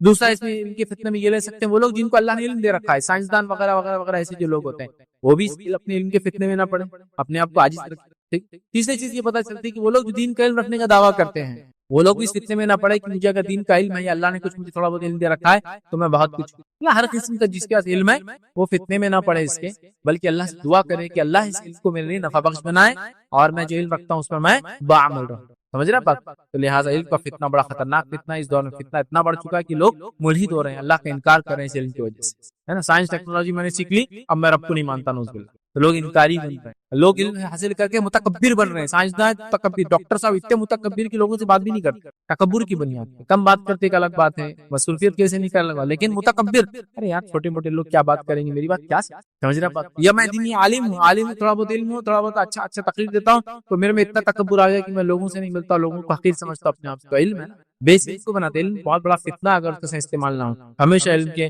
فتنے سے اللہ سے پناہ مانگنا چاہیے، علم حاصل کرنا چاہیے، اور کبھی بھی تکبر نہیں کرنا چاہیے جو علم ہمارے پاس ہے۔ تو آئیے اس کے لیے ہم سورہ کہف سے کیا واقعہ لے سکتے ہیں؟ موسیٰ علیہ السلام کا واقعہ ہم لیں گے اور اس سے سیکھیں گے کہ ہم کیسے بچ سکتے ہیں۔ موسیٰ علیہ السلام کا واقعہ کیا ہے، بہت مختصر بیان کرتا ہوں۔ موسیٰ علیہ السلام اور خضر علیہ السلام کا واقعہ۔ موسیٰ علیہ السلام ایک بار بنی اسرائیل کو خطبہ دے رہے تھے، بنی اسرائیل میں سے کسی نے پوچھا کہ اے موسیٰ، دنیا کے اندر سب سے زیادہ علم والا انسان کون ہے؟ موسیٰ علیہ السلام کو لگا کہ میں وقت کا برگزیدہ نبی ہوں، اور العزم پیغمبر جو گزرے ہیں یاد رکھیے وہ 5، نوح علیہ السلام، ابراہیم علیہ السلام، موسیٰ علیہ السلام، عیسیٰ علیہ السلام اور محمد صلی اللہ علیہ وسلم، یہ 5 برگزیدہ پیغمبر گزرے۔ تو موسیٰ علیہ السلام کو لگا کہ میں ہی ہوں گا، تو آپ نے کہہ دیا میں ہوں، میرے پاس سب سے زیادہ۔ اللہ رب العزت نے کہا، کیونکہ اللہ رب العزت یہ چاہتا تھا، حدیث کے اندر الفاظ آتے ہیں کہ جو موسیٰ علیہ السلام سے بھی سوال ہوتا آپ نے کہنا چاہیے تھا اللہ سب سے زیادہ علم والا۔ تو اللہ نے ان کی پکڑ کی موسیٰ علیہ السلام، یہ اللہ نہ بولتے، موسیٰ نے یہ کہا کہ میں سب سے زیادہ علم والا ہوں، چلو جاؤ موسیٰ، تم کیا کرو، نکلو ایک سفر پر اور جاؤ ہمارے ایک بندے کے پاس جس کو ہم نے علم دے رکھا ہے، دیکھو ذرا تم نے یہ کہا نا تم کے سب سے زیادہ علم، جاؤ ذرا۔ موسیٰ علیہ السلام نکلتے ہیں، اور پورا واقعہ بہت لمبا ہے، میں بہت شارٹ میں جا رہا ہوں۔ ایک مچھلی لے کے نکلتے جو کہ علامت ہوں گی، مچھلی جہاں پانی میں جائیں گی اس کا مطلب وہاں موسیٰ علیہ السلام کو اس شخص سے اللہ ملائیں گا جس سے ملانا چاہتا ہے، اور موسیٰ علیہ السلام کو اس کا جواب ملے گا کہ علم میں جو انہوں نے کہہ دیا میں سب سے زیادہ علم والا۔ اور موسیٰ علیہ السلام یوشع بن نون جو کہ ابھی صحابی رسول ہے، یہ بعد میں چل کے نبی بنے بنی اسرائیل کے آدمی۔ اور ایسے واقعات ہم کو ملتے ہیں کہ کچھ لوگ پہلے صحابی تھے کسی نبی کے، اور بعد میں اللہ نے ان کو نبوت دی، تو یوشع بھی ان میں سے ایک ہے، یوشع ابن نون، یہ پہلے بنی اسرائیل کی ایمان لانے والے انسانوں میں سے تھے، موسیٰ علیہ السلام کے حواری میں تھے، بعد میں اللہ نے ان کو نبوت دی عطا کر۔ تو یہ سفر پہ نکلے، نوجوان ساتھی تھے ان کے، موسیٰ علیہ السلام اور یہ دونوں سفر پہ نکلے۔ موسیٰ علیہ السلام نے کہا جب مچھلی چلی جائے نکل کے زندہ ہو کے، مطلب وہ مچھلی مری ہوئی تھی لیکن ایک مقام پر اللہ نے حکم دیں گا اس کو زندہ ہوں گے، پانی میں جائیں گے، وہاں اپن ملیں گے۔ وہ لوگ چلے ایک جگہ سوئے، سو کر اٹھے، مچھلی نکلی اور پانی میں چلے گئی، یوشع ابن نون بھول گئے، موسیٰ علیہ السلام تھوڑی دیر سے اٹھے، موسیٰ علیہ السلام جب اٹھے دونوں سفر پہ نکل کے، ایک دن اور رات گزر گیا، موسیٰ علیہ السلام نے کہا بڑے تھک گئے، کیا ہو گیا؟ کہا چلو کچھ کھاتے، جب کھانے کے لیے کھولا تو کہا ارے میں بھول گیا، مچھلی تو نکل کر چلے گئی، تو شیطان نے مجھے بھلا دیا۔ موسیٰ علیہ السلام نے کہا کوئی بات نہیں، ہم واپس ریٹرن جائیں گے، ریٹرن گئے، اس مقام پہ پہنچے جہاں مچھلی نے ایک سوراخ کر کے پانی میں گئی تھی، وہاں انتظار کرے، اور وہاں آئے خضر علیہ السلام۔ خضر علیہ السلام سے موسیٰ علیہ السلام کی ملاقات ہوئی، اور خضر علیہ السلام اور موسیٰ علیہ السلام نکلے، اس نہر کے کنارے سے چلے، ایک کشتی دکھی، کشتی کو ہاتھ بتایا گیا، لوگوں نے پہچان لیا یہ خضر ہے، اور خضر کا احترام کرتے چونکہ وہ نون تھے اس علاقے کے اندر، شاید کہا کہ آپ آئیے اور بغیر پیسے کے سفر کیجیے کشتی میں۔ وہ بغیر پیسے کے سفر کرنے کشتی میں بیٹھے، کشتی چلے چلے ایک مقام تک پہنچی، اور خضر علیہ السلام نے کشتی کا ایک تختہ نکالا، خاموشی میں لوگ جب نہیں دیکھ رہے تھے توڑ دو، اور موسیٰ علیہ السلام کو پہلے بتا دیا تھا میرے ساتھ چلوں گے تو خاموش رہنا تمہارا کام ہے، اور جب میں بتانا چاہوں گا تب میں بتاؤں گا میں نے کیوں کیا۔ لیکن موسیٰ علیہ السلام کو تاب نہیں ہے، ایک آدمی آپ کو فری رائڈ دے رہا ہے، کشتی میں فری بٹھایا، اور تم نے توڑ دیا، اس کو خراب کر، امیزنگ، عجیب کی بات۔ اور اسی دوران جو توڑنے سے پہلے ایک واقعہ یہ ہوا روایت کے اندر آتا ہے کہ خضر علیہ السلام موسیٰ علیہ السلام کھڑے تھے، ایک چڑیا آئی، اور چڑیا آ کے اس کشتی کے اوپر بیٹھی اور اس نہر میں سے پانی پیا، یا اس دریا کی بڑی پانی پیا۔ تو خضر علیہ السلام نے کہا موسیٰ یہ چڑیا کیا بتا رہی ہے معلوم ہے آپ کو؟ تو موسیٰ علیہ السلام نے کہا کیا؟ تو یہ بتا رہی ہے کہ جتنا پانی میں نے اپنے چونچ میں لیا اتنا پانی میں نے ہم نے چوچ میں لیا، اتنا ہی تیرا اور میرا ملا کر اللہ کے علم کے مقابلے میں، اللہ کا علم سمندر جیسا ہے، اور جیسا چڑیا نے سمندر میں سے ایک گھٹ، چڑیا کا گھٹ کیا ہوتا تو صرف کتنے ایم ایل کا سپ پیوں گی اسے پتا نہیں، 1 ml 2 ml ہے نا، اتنا سا سپ لیتی چڑیا، تھوڑا پانی۔ تو کہا موسیٰ علیہ السلام سے کہ جو چڑیا نے پانی پیا، یہ چڑیا بتا رہی ہے کہ اللہ کے علم کے مقابلے ہمارا علم صرف اتنا ہے، جیسا اللہ کے علم سمندر ہے، تو چڑیا نے جو پانی پیا نا اتنا تیرا اور میرا علم۔ پھر بعد میں وہ آگے چلی، انہوں نے توڑ دیا اس کا وہ موسیٰ علیہ السلام کو وہ نہیں، آپ نے پوچھ لیا۔ خضر نے کہا میں نے تو وہ پہلے بولا تھا، مجھ سے کوئی سوال نہیں جب تک میں جواب نہ دوں، ابھی خاموش ہو۔ موسیٰ علیہ السلام نے کہا ٹھیک ہے، اس چیز کے لیے مجھے چھوڑ دو جسے میرا خود کنٹرول نہیں ہے، میں نے جان بوجھ کے نہیں کیا لیکن نکل گیا میرے منہ سے تم نے جب ایسا کیا تو، حالانکہ فری رائٹ دی ہم کو۔ بہرحال انہوں نے کہا چلو آگے چلے، تو ایک بچہ ملا، خضر علیہ السلام نے اس کو قتل کر دیا۔ موسیٰ علیہ السلام نے کہا یہ تو بہت ہو گیا، ٹو مچ، ایک جان لے لی تم نے بغیر کسی عذر کے۔ خضر نے کہا دیکھو میں نے تم سے پہلے ہی کہا تھا ساتھ چلنا، تو خاموش رہنا، کہا ٹھیک ہے میں خاموش رہنے کی کوشش کروں گا۔ آگے بڑھے تو ایک بستی میں گئے، بستی میں جا کے کھانا مانگا، بستی والوں نے کھانا نہیں دیا، تو وہاں ایک دیوار پہ گرنے پہ ٹیڑھی ہو گئی، تو خضر علیہ السلام نے دیوار کو سیدھی کر دیا۔ موسیٰ علیہ السلام نے کہا خضر انہوں نے ہم کو کھانا نہیں دیا اور تم ان کی بستی میں گرتی ہوئی دیوار کو سیدھا کرو۔ خضر علیہ السلام نے کہا کہ بس بھائیو اب یہ الگ ہونے کا ٹائم آ گیا، میں نے آپ سے کہا تھا جب تک میں نہ بولوں آپ مجھ سے کوئی کوشچن نہیں کریں گے، اور آپ لگاتار ہر اس پہ میرے سے کوشچن، تو یہ سپریشن کا ٹائم آ گیا۔ اللہ کے رسول صلی اللہ علیہ وسلم نے حدیث میں یہاں یہ فرمایا تھا کاش کہ ایسا ہوتا کہ موسیٰ خضر سے سوال نہ کرتے تو نہ جانے اللہ کتنے عجیب و غریب چیزیں ہم کو بتا دیتا اس کے ذریعے، مطلب کیسے عجیب و غریب واقعات ہو رہے ہیں۔ خضر علیہ السلام نے کہا اب تو فنش ہو گیا، آپ سے میں نے پہلے ہی بولا تھا مجھ سے کوئی سوال نہیں جب تک میں جواب نہ دوں، تو میں نے کشتی کا تختہ توڑا تو بھی پوچھا، لڑا کے قتل کیا تو بھی آپ نے پوچھا، میں نے کہا نہیں پوچھنا، اب پھر پوچھا آپ نے، کہا ابھی ہمارے الگ ہونے کا ٹائم ہے، چلیے میں آپ کو بتا دیتا ہوں کیا کیا چیزیں میں نے جو کیا اور کیوں کیا۔ پہلا میں نے تختہ اس لیے توڑا اس کشتی کا کہ اللہ نے مجھے بتا دیا تھا بذریعہ وہی کہ ایک بادشاہ ہے جو اچھی کشتیوں کو قبضے میں لے رہا ہے، تو میں نے کشتی کا تختہ توڑ دیا جس سے پانی اندر آیا۔ جب یہ کشتی وہاں پہنچی ہمارے اترنے کے بعد، جب بادشاہ نے اس کو پکڑا، جب دیکھا کشتی پھٹی ہوئی تو اس نے اس کشتی کو چھوڑ دیا، تو گویا میں نے اس کے فائدے کے لیے کام، ورنہ اس کی کشتی اس کے ہاتھ سے بادشاہ کیا کر رہا تھا قبضہ کر دیا، قبضہ مطلب بادشاہ زبردستی لے لیتے چیزوں کچھ پیسے ویسے اس کے بدلے۔ کہا دوسرا جب ہم بچے کے پاس گئے جو کھیل رہا تھا بچوں کے اندر، میں نے اسے قتل کیا، یہ اللہ کا حکم تھا مجھے، اور وہ بڑا ہو کر جو ہے کافر بننے والا تھا جس سے اپنے والدین کو آزمائش میں ڈالنے والا۔ اللہ رب العزت نے چاہا کہ اس کے والدین کے ساتھ اس نے سلوک کرے، اچھا معاملہ کرے، اور وہ کتنے میں نہ پڑا ایمان کے، لہٰذا اس کو ختم۔ اس کے بعد تیسری جگہ جب ہم پہنچے، دیوار جو گرنے کی تھی وہاں ایک خزانہ تھا 2 یتیم بچوں کا، اور اللہ چاہتا تھا کہ ان یتیموں کے بڑے ہونے کے بعد وہ خزانہ ملے، دیوار گر جاتی تو خزانہ نکل جاتا، اللہ نے مجھے حکم کیا میں نے دیوار بنا دی، ابھی دیوار تب تک اچھی رہیں گی انشاءاللہ جب تک کہ بچے بڑے ہوں گے، اس کے بعد یہ گر جائیں گے، اور یہ اس لیے کہ اللہ تعالیٰ نے یہ اس لیے چاہا کہ ان کے والد نیک انسان، سے پتہ چلا اگر والدین نیک تو بچوں کو اس کا اجر ملتا ہے کیونکہ والدین نیک۔ کہا اب یہ ہمارے الگ ہونے کا ٹائم ہے، یہ باتیں تھی حکمتیں تھی جو اللہ نے مجھے بتائی جو تمہیں نہیں دیا گیا، تمہیں پتہ چلا جو موسیٰ علیہ السلام کو علم تھا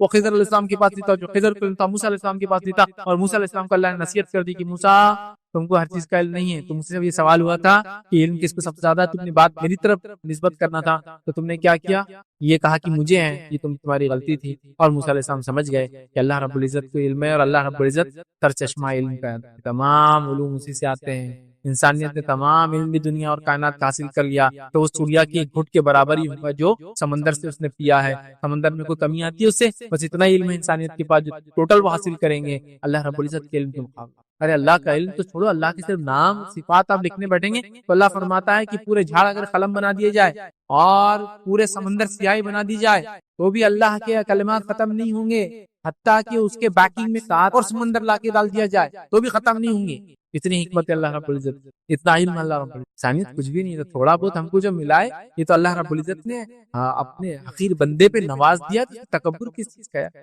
اور عاجز ہو جانا کہ جو علم دیا اللہ بس عمل پیرا کر دے، ورنہ تو ناکام رہا، کیونکہ کتنے لوگ ہوں گے آخرت میں، تو واقعہ آپ کو یاد ہے جو اللہ نے فرمایا ایسے لوگ ہوں گے جو جہنم کے اندر لوگ جمع ہوں گے ایسا گھیراؤ کے ساتھ، اور وہاں وہ لوگ کیا کر رہے ہوں گے، گدھا یا کولو کے بیل جیسا یا گدھے کے جیسا ان کو گھمایا جا رہا ہوں، پوچھا جائے گا تم تو وہ لوگ ہو دنیا میں جو ہم کو اچھائی کا حکم دیتے تھے اور برائی سے روکتے تھے، اب تمہیں کیا ہو رہا ہے، تو کہا جس چیز کا تمہیں حکم دیتے تھے ہم خود عمل نہیں کرتے، اس کے نتیجے میں آج یہ سزا مل رہی، اس کے نتیجے میں جو ہے یہ سزا مل رہی، علم ہے بعمل ہونا، اس کی دعا کریں۔ چلیے اس واقعے سے کیا نصیحتیں ملتی ہے سورہ کہف کے، جس میں علم کا فتنہ جو میں ٹاپک میں لے رہا ہوں اور کیسے علم کے فتنے سے ہم بچے، کیا نصیحتیں ملتی؟ پہلی نصیحت جو ہم کو ملتی ہے یاد رکھیے وہ یہ اللہ ہی حقیقی علم سے خبردار ہے، اللہ ہی حقیقی علم کا سر چشمہ ہے، اللہ ہی کے پاس سے سارے علوم آتے ہیں، اس بات کو سب سے پہلے تسلیم۔ جو کچھ ہم نے کیا، جو کچھ سائنسدانوں نے کیا، جو کچھ ہم کر سکتے ہیں مسلمان ہونے کے ناطے تو میں یہ کہہ رہا کہ میں کچھ کر رہا ہوں، سائنس ٹیکنالوجی میں آگے بڑھ رہا ہوں، دنیا کچھ نفع بخش چیزیں دے رہا ہوں، یہ اللہ کے فضل سے میری کوئی خصوصیت اور خوبی نہیں ہے۔ تو پہلی چیز ہے اللہ ہی کی علم ہے۔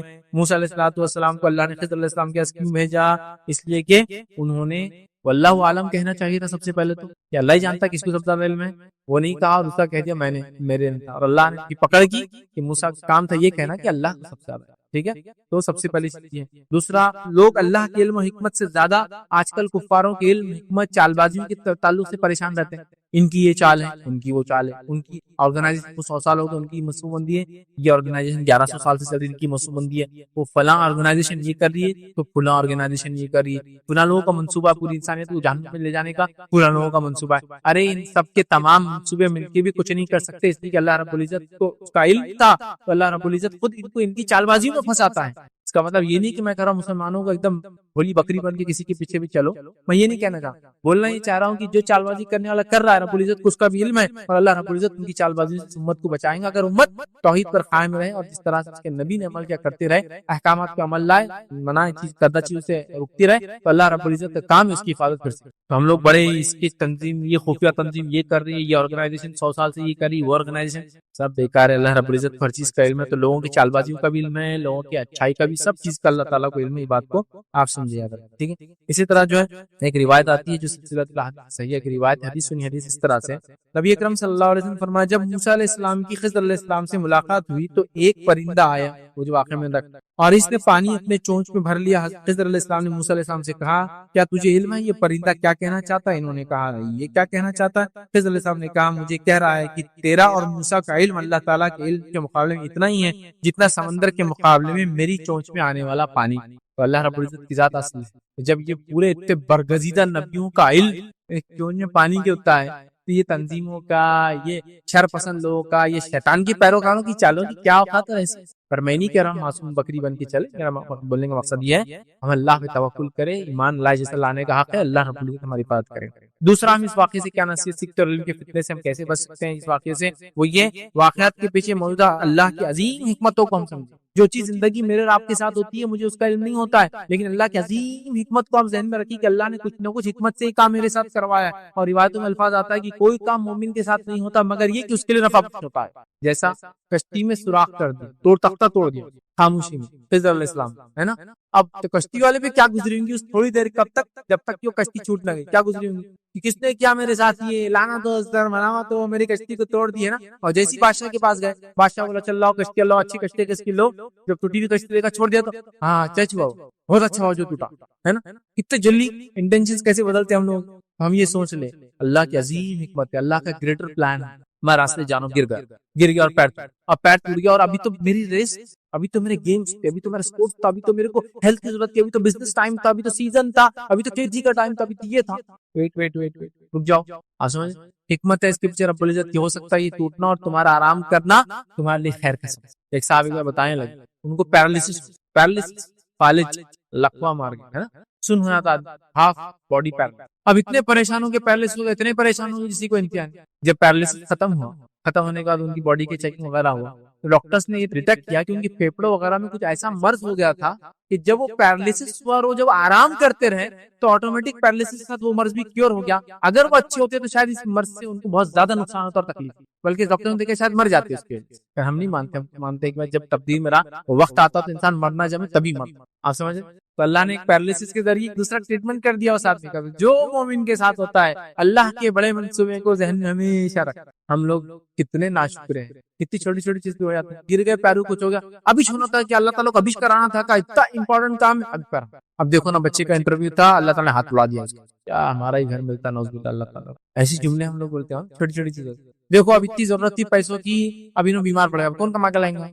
آپ نہیں جانتے، ہو سکتا ہے اس کی جان جانے والی تھی۔ خضر علیہ السلام دیکھیے کیسے کیسے کام کر رہے ہیں، تو اللہ تعالیٰ نے ان کے ذریعے بتایا اس اللہ کے فرشتے بھی ایسا کام کرتے رہتے ہیں انسانوں کے لیے، ادھر ادھر جا کر۔ کبھی کبھار ایسا میں تعجب کے ساتھ سوچتا ہوں، بچوں کو دیکھتا ہوں، بچوں کو آج کل تو CCTV کیمرے کا دور، عجیب و غریب معجزاتی ڈھنگ سے بچ جاتے، کہیں بھی نکل جاتے۔ آپ دیکھیں تو بڑا آدمی تھا، بولتے ابھی تو گر کے اس کو کچھ پہ کہ مر جاتا تھا، گاڑی کے نیچے گاڑی اوپر چلے گئے، بچہ بیچ میں بچ کے نکل گیا، آپ بولتے یار معجزاتی طور سے کیسا بچ گیا؟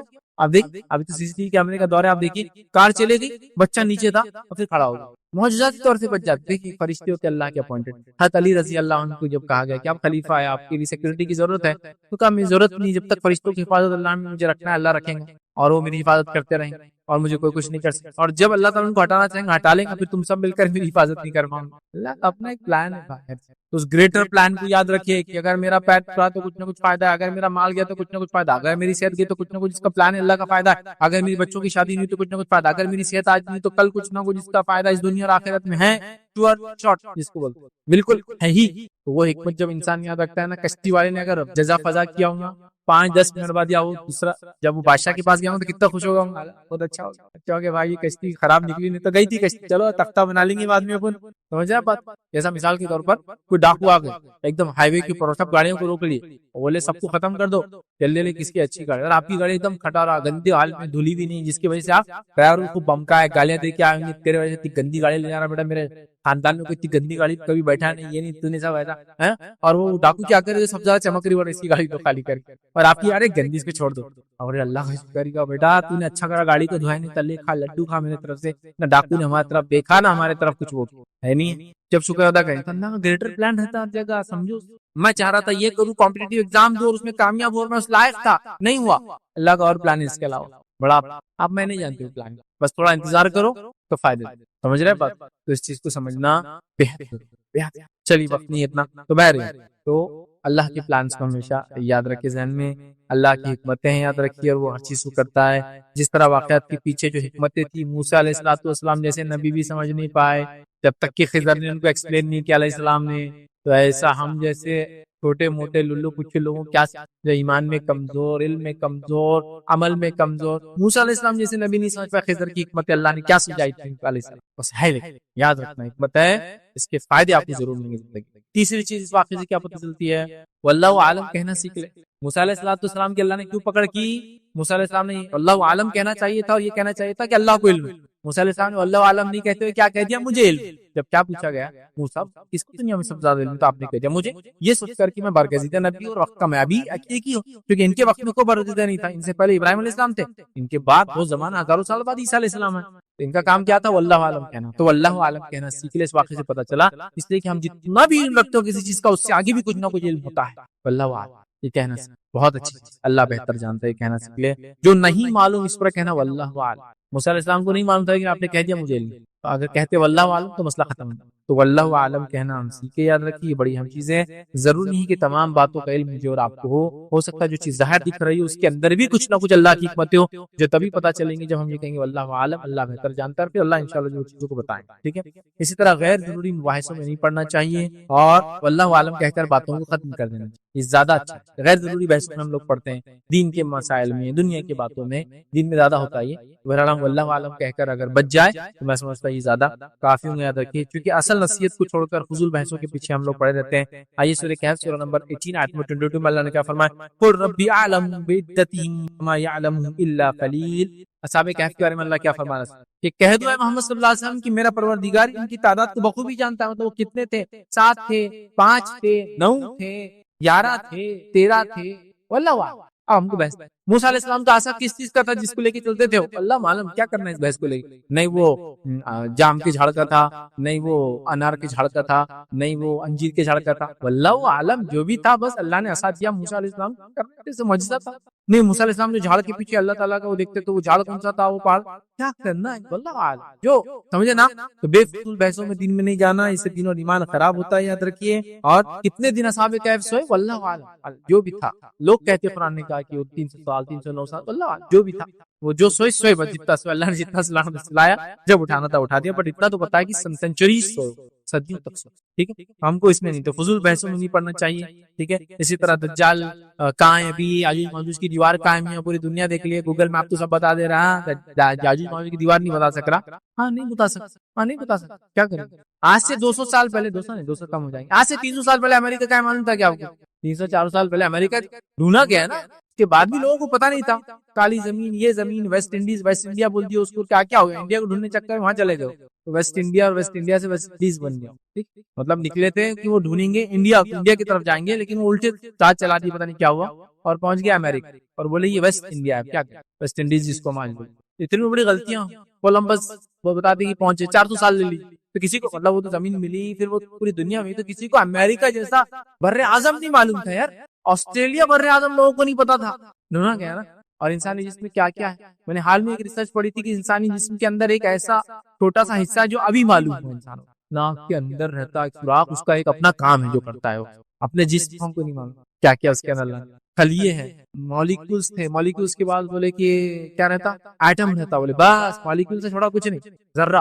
پھر بولے ایٹم سے چھوڑا کچھ نہیں. پھر اس کے بعد بولے ایٹم, نیوٹران, پروٹون, الیکٹران سے چھوڑا کوئی نہیں. پھر معلوم آپ کو ابھی 6 اسٹیج ہم نیچے جا سکتے ہیں. نیوٹران, پروٹون, الیکٹرانز کے اندر 6 اسٹیجز جا سکتے ہیں آپ کے اندر. مجھے نام نہیں پتا سکتے اس کے اندر. یہ وہ جس سے بنے ہوئے, یہ وہ جس سے بنے ہوئے, یہ وہ جس سے بنے ہوئے. ابھی یہاں تک. اب پتہ نہیں اس کے علاوہ اور کون سی دنیا ہے باپ. ارے آپ ابھی ہم نہیں جانتے بھائی, ابھی ہم نے نہیں دیکھا.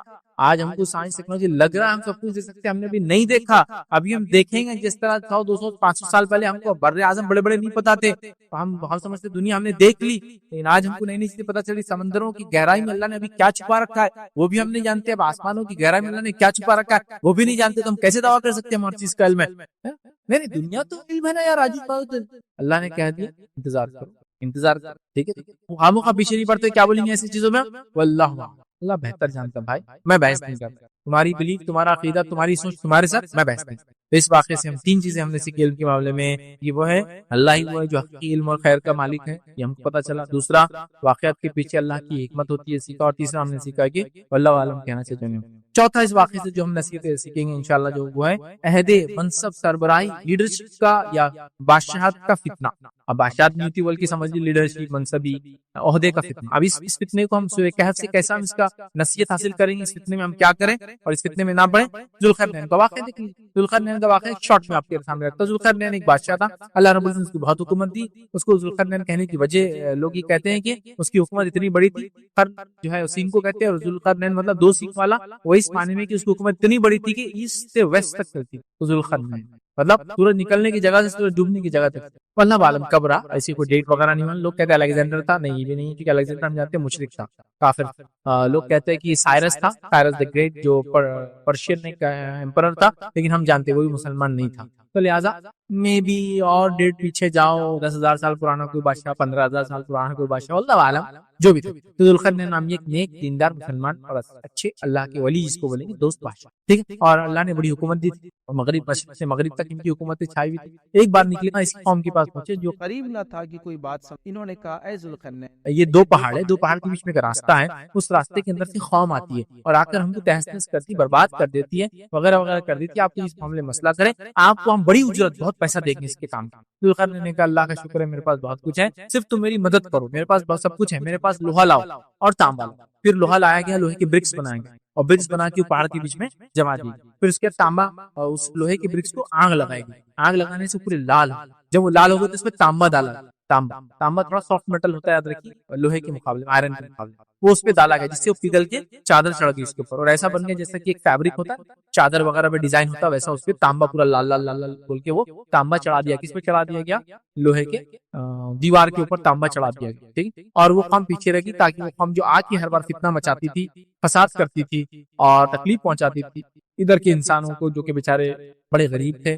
اس غربت کے بعد بھی لیکن ان لوگوں نے پلان کیا کہ ہم ذوالقرنین کو بڑا بدلہ دیں گے اس کام کا اگر وہ کام کرتے, لیکن ذوالقرنین نے یہ کام نہیں کیا. مطلب پیسہ نہیں لیا, اور کہا میں کام کر دوں گا, لیکن مجھے تمہاری اجرت کی, پیسے کی ضرورت نہیں, اللہ کا دیا بہت ہے میرے پاس, اور میں بادشاہ ہوں تو میرا کام ہے سلطنت رعایا کی مدد کرنا, پوزیشن ہے تو اس کا میرا کام ہے تمہارے لیے کروں. اور انہوں نے یہ کام ان کو اپنے طرف سے کر دیا, چونکہ ان لوگوں کے اسکل تھی. اسکل کیا تھی لوگوں کے پاس؟ پھونکتے تھے, اور تانبے وغیرہ کو معلوم آپ کو جو پگھل کے ڈالتے تھے, پھونکنے سے وہ پھیلتا اور خشک ہوتا, تو ان میں ان کے پاس وہ صلاحیت تھی. تو انہوں نے لوہا جمع کیا جو کہ ان کے لیے آسان کام تھا, انہوں نے تانبا جمع کیا, اور پھر پھونک کر وہ تانبے کو, لوہے کو گرم کیا, اور پھر اس کی چادر چڑھا دی. علماء لکھتے ہیں کہ جو یاجوج ماجوج ہے یہ آدم علیہ الصلوۃ والسلام کی اولاد میں سے, کیونکہ حدیث کے اندر الفاظ آتے ہیں جو آخرت میں اللہ رب العزت آدم سے کہیں گا اپنی اولاد میں سے جہنمی کو الگ کر لو. آدم علیہ السلام کہیں گے اللہ کس میں سے کتنے, مطلب کتنے میں سے کتنے, تو اللہ فرمائیں گے 1000 میں سے 999 جہنمی ہوں گے. اور کہ حدیث کے اندر الفاظ آتے ہیں کہ وہ یاجوج اور ماجوج سے ہوں گے. تو پتہ چلا اللہ نے حکم دیا آدم کو کہ اپنی اولاد میں سے جنت اور جہنم کو الگ کرو, اور یاجوج ماجوج کو اسی کے اندر کاؤنٹ کیا گیا. اس کا مطلب پتہ چلا یاجوج ماجوج اولاد اولاد آدم سے ہیں لیکن بہت زیادہ کفر و نافرمانی کریں گے، اس کے نتیجے میں اکثر جہنم میں جائیں گے. سمجھ گیا؟ ٹھیک ہے. تو یہ اولاد آدم سے اور آدم علیہ السلام کی اولاد ہیومن بینگ سے، جیسے میں اور آپ انسان ہیں یاد رکھیے، اور آدم علیہ السلام کی نسل.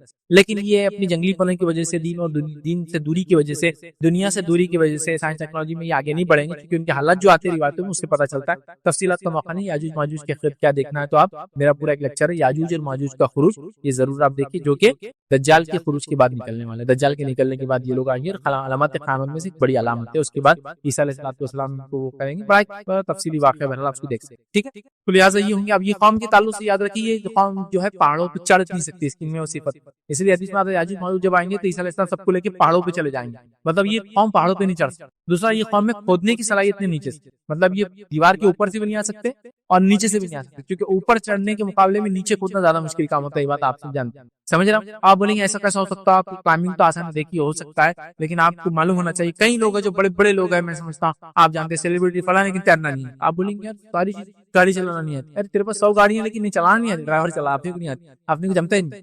کئی لوگ ایسے میں نے دیکھا. میں ایک شو میں گیا تھا جس آدمی نے ہنڈریڈس آف گاڑیاں بنائی، مطلب اس کے پاس دنیا کی 100 قسم کی الگ الگ گاڑیاں جو اس نے بنائی، لیکن اس سے جب بات ہوئی تو اس کو پتا چلا کہ اس کو گاڑی چلانا آتی ہی نہیں. وہ کسی کے ساتھ ہی بیٹھتا ہے، بنا سکتا ہے چلا نہیں سکتا. لیکن اللہ سبحانہ تعالیٰ کیسی کیسی دنیا میں مخلوق بنایا، خود گاڑیاں بناتا ہے، ایک سے ایک ڈیزائن بنا سکتا ہے، لیکن بولے مجھے چلانا نہیں آتی، کیونکہ اس کو سپیڈ کا ڈر ہے. سپیڈ کا ایک ڈر ہوتا ہے، لوگ مانو پیچھے بیٹھ سکتا ہوں لیکن ایسا خود چلانے کا ڈر. کسی کو ہائٹ کا ڈر ہوتا ہے، ہائٹ پہ جاتے اس کو تھرتھراہٹ شروع ہو جاتی ہے اور اس کو پرابلم ہوتی ہے. دیکھیے اللہ تعالیٰ جانتا ہے. تو نیچے کھود نہیں سکتے، اوپر چڑھ نہیں سکتے، اسی لیے تو پہاڑ کیوں کریں گے. وہ کیا کرتے ہیں اس کو کھود تیری بات میں.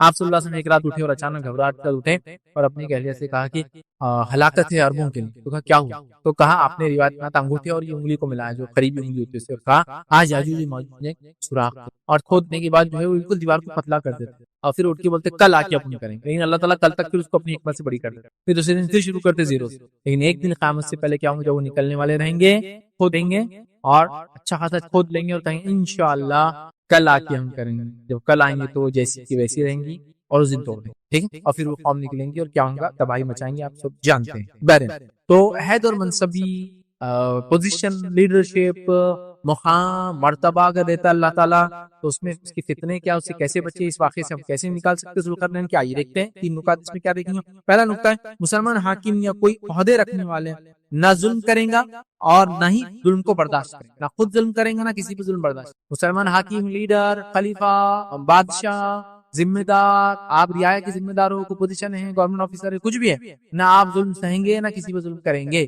مطلب نہ خود ظلم کریں گے رعایا پہ، نہ ظلم سہیں گے خود، نہ رعایا کو سہنے دیں گے. مطلب رعایا پہ کوئی دوسرا ظلم کرو تو آپ کی جوابی کاروائی کریں گے اور آپ خود بھی ان پہ ظلم نہیں کریں گے. یہ بات ہم کو ملتی ہے. جیسے کہ ذوالقرنین نے قوم سے کیا کہا، سورہ کہف سورہ نمبر 18 آیت 87 میں اللہ نے فرمایا قال اما من ظلم فسوف نعذبه ثم يرد الى ربه فَيُعَذِّبُهُ عَذَابًا نُكْرًا. اللہ فرماتا کہتا ہے اس نے کہا جو ان میں سے ظلم کرے گا ہم اس کو سزا دیں گے. ذوالقرنین نے کیا کہا، جو بھی ان میں ظلم کریں گا ہم اس کو سزا دیں گے، پھر وہ اپنے رب کی طرف پلٹایا جائے گا اور وہ اس سے زیادہ سزا دیں گے. دنیا میں ہم سزا دیں گے بادشاہ ہونے کے ناطے جو لوگ غلط ظلم کریں گے، اور آخرت میں تو اللہ تعالیٰ ان کو بڑی سزا دیں گا اس کے ظلم. تو ذوالقرنین ظالم بادشاہ نہیں تھے. تو پہلا کام کیا ہے، آپ ذمہ دار ہیں، سرپرست ہیں، لیڈر ہیں، آپ کو پوزیشن ہے، منصب ہے، جج ہے، قاضی ہے، خلیفہ ہے، کنگ ہے، ریسپانسبل پرسن ہے، آفیسرز ہے. آپ کو کام ہے نہ ظلم کرے نہ ظلم سہے، چونکہ دنیا میں ظلم کرنے والوں کو پکڑیں اور آخرت میں تو اللہ دردناک عذاب دیں گا. اور ذوالقرنین خود اس کے خلاف تھے تو کہا میں خود اس کو سزا دوں گا دنیا میں اور آخرت میں اللہ تعالیٰ اس کو سزا دیں. تو ہمیں پوزیشن کا عہدے کا صحیح فائدہ اٹھانا چاہیے، یہ سب سے پہلی چیز. اسی طرح جو ہے جبکہ آج لوگ عہدے حاصل کرنے کے بعد کیا کرتے ہیں، ظلم کرتے ہیں. میں آفیسر بن گیا، کتنا تکلیف دے رہے ہیں کام. آپ کا کام ہے آفیسر بن کے لوگوں کے مسائل حل کریں، اور آپ آفیسر بن کے لوگوں کے مسائل پیدا کرنے والے بنے. ہے نہیں دیکھا جانا، آفیسر بن کے اور اتنے پرابلمس لوگوں کے لیے پیدا کر رہے ہیں کہ لوگ سر پہ ہاتھ رکھ لے رہے ہیں کہ کریں تو کیا کریں. آج آفیسر سے کیا آپ لوگ پریشان ہیں؟ نہیں، آپ کی دنیا کے کتنے کام ہیں جو صرف کرپٹ آفیسرز کی وجہ سے، ظالم آفیسرز کی وجہ سے نہیں ہو پا رہے. کئی لوگوں کو اللہ نے اگر طاقت دے دی تو ملٹری کے ذریعے لوگوں پہ آج غلامیاں لوگوں سے کروا رہے ہیں. کتنے اسٹیٹس ہیں جو آج دیکھیے ملٹری پاور کے ذریعے اپنی عوام اور رعایا کو برباد کر رہے ہیں، نقصان کر رہے ہیں، ان کی جانیں، ان کے مال، ان کی عزت اور آبرو کو اچھال رہے ہیں. ہو رہا ہے نہیں ہو رہا ہے؟ یہ سکارا، یہ نہیں کرنا چاہیے، بلکہ ظلم روکنے والے بننا چاہیے، ہم نے ظلم کرنے والے نہیں ہونا چاہیے۔ دوسرا اس جو حکیمیت سربراہی لیڈرشپ کا جو فتنہ ہوتا ہے ذمہ داری کا، تو اس پہ کیسے، اس میں کیا نصیحت میں دوسرے نصیحت ملتی ہے؟ طاقت اور استطاعت ہونے پر لوگوں سے شر کو دور کرنا، طاقت اور استطاعت اگر اللہ آپ کو دے تو لوگوں سے شر دور کرنا چاہیے۔ اور ہمارا معاملہ یہ طاقت مل گئی ہم کو کہ ہم ہی سب سے بڑے شر کرنے والے لوگوں کے لیے بن جاتے ہیں۔ جو جب تک غریب تھے اچھے تھے، جیسی مال آیا پیڑ میں سے پیر نکل گئے، ان کے تکلیف دینا چاہیے۔ جب تک میں غریب ہوں دوسروں کے سے مانگ رہا ہوں، پریشان ہوں، اور جب مجھے مالداری اللہ نے دی دوسروں پہ ظلم کر رہا ہوں۔ جب میرے پاس پوزیشن نہیں تھی تو لوگوں سے دباوا ہوں، جب پوزیشن مل گئی تو لوگوں کو دبا رہا ہو رہا ہے۔ ذوالقرنین کے پاس پاور، طاقت پہ کیا کیا انہوں نے؟ غلط استعمال نہیں کیا، لوگوں سے شر دور کیا۔ یہ کام کیجیے، آپ کو اللہ نے طاقت، پہنچ، صلاحیت، وسیلہ، اونچائی دی، لوگوں سے شر دور کیجیے۔ ذوالقرنین نے کیا کیا؟ یاجوج اور ماجوج سے اس قوم کو نجات دلائی۔ تو اللہ تعالیٰ کے حکم سے ذوالقرنین نے دیوار بنا دی جو قیامت کی ایک نشانی ہے، وہ ٹوٹیں گی تو ایک قوم نکلیں گی اور سارا مسئلہ۔ اتنے لمبے عرصے کے لیے ان کو سیف گارڈ کر دیا۔ کس کو سیف گارڈ کر دیا؟ اس قوم کی یاد رکھیے کہ جب تک کہ رب نہ دے یہ چیز ایسی چلتے رہیں، ٹھیک ہے؟ تو اگر اللہ آپ کو طاقت دے، اللہ آپ کو صلاحیت دے، منصب دے، پوزیشن دے، پیسہ دے، تو آپ کیا کریں گے؟ لوگوں سے شر کو دور کرنے والے بن جائیں گے اور خیر کے لانے والے بن جائیں گے۔ ہمارا یہ کہ اللہ ہم کو پیسہ، دولت، منصب، جاہ، جلال، طاقت جیسی دیتا ہے، ہم لوگوں کے بیچ میں تکلیف دینے والے بن جاتے ہیں۔ کل تک میں جو ہے کچھ بھی نہیں تھا، آج کارپوریٹر بن گیا، لوگوں گھر کے کام روک دیا۔ کیوں؟ چلو لاؤ کام بھی رہوں گا۔ اب میں ایم ایل اے بن گیا اور نئے روڑے بڑے بڑے بزنس مینوں کو تکلیف دینا، یہ کرنا آپ کا حق نہیں، جس پہ کیسا لے سکتے آپ؟ ہاں، کسی کا گھر بن رہا تو چلو پلاٹنگ کر رہا، کوئی تو چل رہا 2 پلاٹ اپنے، ہاں چلو راستہ نکال اپنی پلاٹنگ کو، چل اس کے اتنے دے دے، اتنے 1000 اسکوائر میرا ہوں گا، تیری بلڈنگ میں ہوں، یہ سب کر۔ ایم پی بن گئے تو بس ظلم تو بڑھتے ہی جا رہا۔ ظلم یہ ہے کیا تک بڑھ گیا کہ انسانوں کے لیے پیسہ آ رہا، خود کا جا رہا۔ میں نے ایک رپورٹ پڑھی جس کے اندر یہ لکھا تھا کہ جو گورنمنٹ کے ہاسپٹلس ہوتے ہیں ان میں پیشنٹس کے لیے ڈرائی فروٹس تک آتے ہیں۔ میں نے کہا یہ تو مر بھی جاتے نہیں ملیں گے ہمارے۔ اس کے پرفارم میں کیا کیا لکھا ہوتا، کیا کیا ہوتا، پیشنٹ کو بیڈ ملتا ہے، دوائیں ملتی ہے، کھانا ملتا ہے، یہاں تک کہ پیشنٹس کو کچھ مخصوص میں ڈرائی فروٹس ہی ملتے ہیں۔ میں نے کہا جس دن ڈرائی فروٹس اگر ہمارے ملک میں مل جانا پیشنٹ کو، بھائی پھر تو بس یہ واپس سونے کی چوڑیاں بننے کا دور آ گیا آپ کا، واپس سے اپنا کنٹری سونے کی چوڑیاں بن گیا۔ اس کا مطلب کہ جہاں پیشنٹ کو ڈرائی فروٹ مل گورنمنٹ ہاسپٹل، یہاں تو مر جا رہا ہے۔ واقعہ سنا آپ نے اڑیسہ کا ایک انسان، اس کی بیوی مر گئی اور اس نے کاندھے پر ڈال کے اس کی لاش کو لے گیا کیونکہ ایمبولینس اویلیبل نہیں۔ سنا نا آپ نے واقعہ؟ پھر وہ آیا کہ یو کی کوئی شیخ تھے، ان کو بہت وہ لگا ہے کہ ایمبولینس انہوں نے پھر ڈونیٹ کی۔ یہ حال ہے نا، ہم کھا کے بیٹھ رہے ہیں، لوگ ہم شر بن رہے ہیں۔ طاقت ہے اللہ نے دیا، خیر پھیلانے والے بن جائیے۔ شر پسند لوگ کاپنا چاہیے، ڈرنا چاہیے کہ میں نے ایک وردی پہن لی۔ کون سی وردی میں نہیں بول رہا ہوں اس کے، تو کوئی ڈائریکٹ اشارہ میرا کسی کی طرف بھی نہیں۔ میں نے وردی پہن لی تو میری وردی سے لوگ ڈر کر اچھائی کریں، لیکن میرے وردی کی وجہ سے لوگ شر اور فتنہ انگیز لوگ اور آگے بڑھ رہے ہیں کہ اب یہ آگے یہ تو سب ایڈجسٹ کر دیں گے۔ ہے کہ نہیں؟ کتنی بڑی بات، کتنی بڑی بات۔ اب تو ظلم اور کرو، لیکن یہ وردی اپنے کو بچائے، یہ پوزیشن والا اپنے کو بچائیں گا، یہ منسٹر اپنے کو بچائیں گا، یہ منصب والا بچائیں گا، یہ پارٹی اپنے کو بچائیں گے۔ اگر پارٹی طاقت ہے، منسٹر طاقت ہے، منصب طاقت ہے، پوزیشن طاقت ہے، صحیح جگہ لگا اس کو، لوگوں کے نقصان کے۔ ذوالقرنین کے پاس طاقت تھی، وہ ایسٹ اور ویسٹ کا کنگ تھا، لیکن اس کے بعد بھی وہ کیا کر رہا ہے؟ لوگوں سے شر دور کر رہا ہے۔ یہ نہیں کہہ رہا جاؤ تمہارا مسئلہ دیکھو، لوگ کہہ رہے پیسے لو، ذوالقرنین ہم کریں گے نہیں، پیسوں کی ضرورت نہیں، اللہ نے جو دیا بہت ہے، تم صرف مدد کرو میری فزیکل، باقی میں سب کرتا تمہارے لیے۔ تو پیسہ خرچ کیا ذوالقرنین نے اور شر کو ختم کیا، یہ کام۔ اور تیسری چیز ہم کو معلوم ہوتی ہے، یاد رکھیے، وہ یہ ہے جہاں منصب کے جو فتنہ ہوتا ہے اور اس میں کیسے بچے، اس صورت سے کیا نصیحت؟ تیسری نصیحت ملتی ہے خیر کے کام کی نسبت اللہ کی طرف کرنا۔ جب آپ کوئی اچھا کام کر دیا، پوزیشن ہے آپ کا، سب کچھ اور اچھا آپ سے ہو گیا، تو آگے بڑھے مائی باپ آپ نے سب کچھ کر دیا، آپ کو بولنا چاہیے نہیں اللہ میرا کچھ، یہ خالق رازق مالک اس کا کام ہے، میں تو ایک ادنا حقیر بنے گا۔ یہ ہم کو نصیحت ملتی ہے۔ کیسے سنیے؟ ذوالقرنین کے پاس لوگ آئے، جب اس نے کار خیر کر دیا، دیوار بنا دی، تو لوگ آئے۔ سورہ کہف سورہ نمبر 18 آیت نمبر 98 میں اللہ نے فرمایا قال هذا رحمۃ من ربی فاذا جاء وعد ربی جعله دکا وکان وعد ربی حقا۔ اللہ فرماتا ہے، کہتا ہے جب لوگ آئے اور کہا ذوالقرنین بہت اچھا کیا تم نے، دیوار بنا دی، تمہارا شکریہ، جو کچھ بھی الفاظ ادا کیے انہوں نے کہا، تو انہوں نے کیا کیا؟ ذوالقرنین نے جواب دیتے سنے قال هذا رحمۃ، یہ تو میرے رب کی رحمت کا نتیجہ ہے بھائی، میری کیا خصوصیت ہے اس کے اندر؟ یہ تو میرے رب نے طاقت دی، جو مجھے سلطنت کا مالک بنایا، رحمت کا نتیجہ آئی۔ یہ نہیں کہا کہ ہاں ہاں اور تعریف کرو، ایکسٹرا کرو، ایک نہیں 2 پہاڑ کے بیچ میں دیوار بنایا میں نے۔ ہمارے پاس تو ایسی ہو رہا، ایک سڑک کیا بنایا تھا 10 میٹر کی، پیپر میں ادھر احسان کیا کیا، یہ تو گورنمنٹ سے فنڈ تھے، تو پبلک ریپرزینٹیٹیو ہے، تیرا تو یہ کام تھا، کیا اس میں خاص تھا؟ نہیں جہاں جلال ٹائٹ چلتا ہو روڈ بنا دیا۔ کون سا کام کیا یار 5 سال میں روڈ بنا؟ کون سا کام کیا تو 5 سال کے لیے MLA رہا اور تو نے صرف شہر کے اندر 2 جھاڑ لگا دی, اس کی فوٹو جھاڑ 2 ملین جھاڑ لگا دی, 2 جھاڑ, 2 کروڑ روپے کا فنڈ میں نے ایشو کر دیا, فلاں پارٹی فنڈ سے کائی کے لیے ایشو کر دیا, وہ فلاں, وہ 2 کروڑ روپے میں سے 20 لاکھ بھی نہیں ملتے وہ کام کے لیے, لیکن پیپر ورک, ارے گورنمنٹ کا فنڈ تھا بھیا, صرف لایا, جیب سے نہیں خرچ کیا, احسان نہیں کیا, اللہ کا فضل تھا, اللہ نے تجھے پوزیشن دی, تو نے کام کیا. یہ تو پبلک سرونٹس کا حال ہے. میں بول رہا ہوں کہ اگر کنگ بھی کوئی ہو, کنگ تو معاملہ الگ ہوتا ہے نا, اس کا مالک ہوتا ہے زمین کا. یہاں تو ہم لوگ پبلک سروینٹس ہیں, جتنے ہمارے لوگ, ہم لوگوں کو چنتے ہیں نا, سیوک باڈیز سے لے کر تو اوپر تک, کہ ہمارے نمائندے جو ہم چن کے بھیجتے ہیں یہ ہمارے خادم ہیں. لیکن افسوس کی بات ہے یہ, ہم ان سے چن کے جاتے ہیں اور ہم کو پھر خادم بناتے ہیں. کہنے والے بڑی اچھی بات کی تھی کہ بولے جب کوئی کینڈیڈیٹ الیکشن میں کھڑا ہوتا تو بولے وہ مریض ہوتا, اور لوگ اس کو سویاں ڈالتے رہتے, بولے جہاں دل رہا سویاں ڈالتے, وہ بولتا ڈالو بیٹا, ڈالتے جتنے سویاں ڈالنا ڈالتا. پھر جب بن جاتا بولے وہ چن کے آ جاتا, تو پھر لوگوں کو لٹا کے سویاں ڈالتا. بولے مطلب جیسا کہ ایک آدمی بیمار ہے, اسپتال کے ادھر سے خون نکالو, ادھر سے یہ کرو, اس کا یہ ٹیسٹ کرو, بولتا کر لے بیٹا, کر لے. پھر 5 سال تم کو ڈالتا سویاں, بولے پورے آنکھ ہر آدمی, پھر سلاتا اور تمہارے ریسورسز کھینچ کے نکالتا. ذوالقرنین کو جب یہ کہا گیا کہ تم نے اچھا کیا, یہ کیا, تو کہا میرا کچھ بھی نہیں, قال ھذا رحمت من ربی, یہ تو میرے رب کی رحمت, اس میں کیا حال کر. پھر فرمایا اور جب میرے رب کا وعدہ آئے گا تو اسے زمین بوس کر دے گا, بے شک میرے رب کا وعدہ سچا اور حق, اور جب رب کا وعدہ آ جائے تو یہ دیوار زمین بوس ہو جائیں گے, گر جائیں گے, اور پھر جو وعدہ ہے اللہ کا پورا ہو جائے. کیا وعدہ ہے, یاجوج ماجوج نکل جائیں گے, اللہ کی رحمت. ارے بھائی بہت بڑا کام کیا آپ نے, یہ سماج کے اندر یہ کر دیا, اللہ کا فضل, میری کو خصوصیت دی, میں کو تو آپ نے بٹھایا اس کام.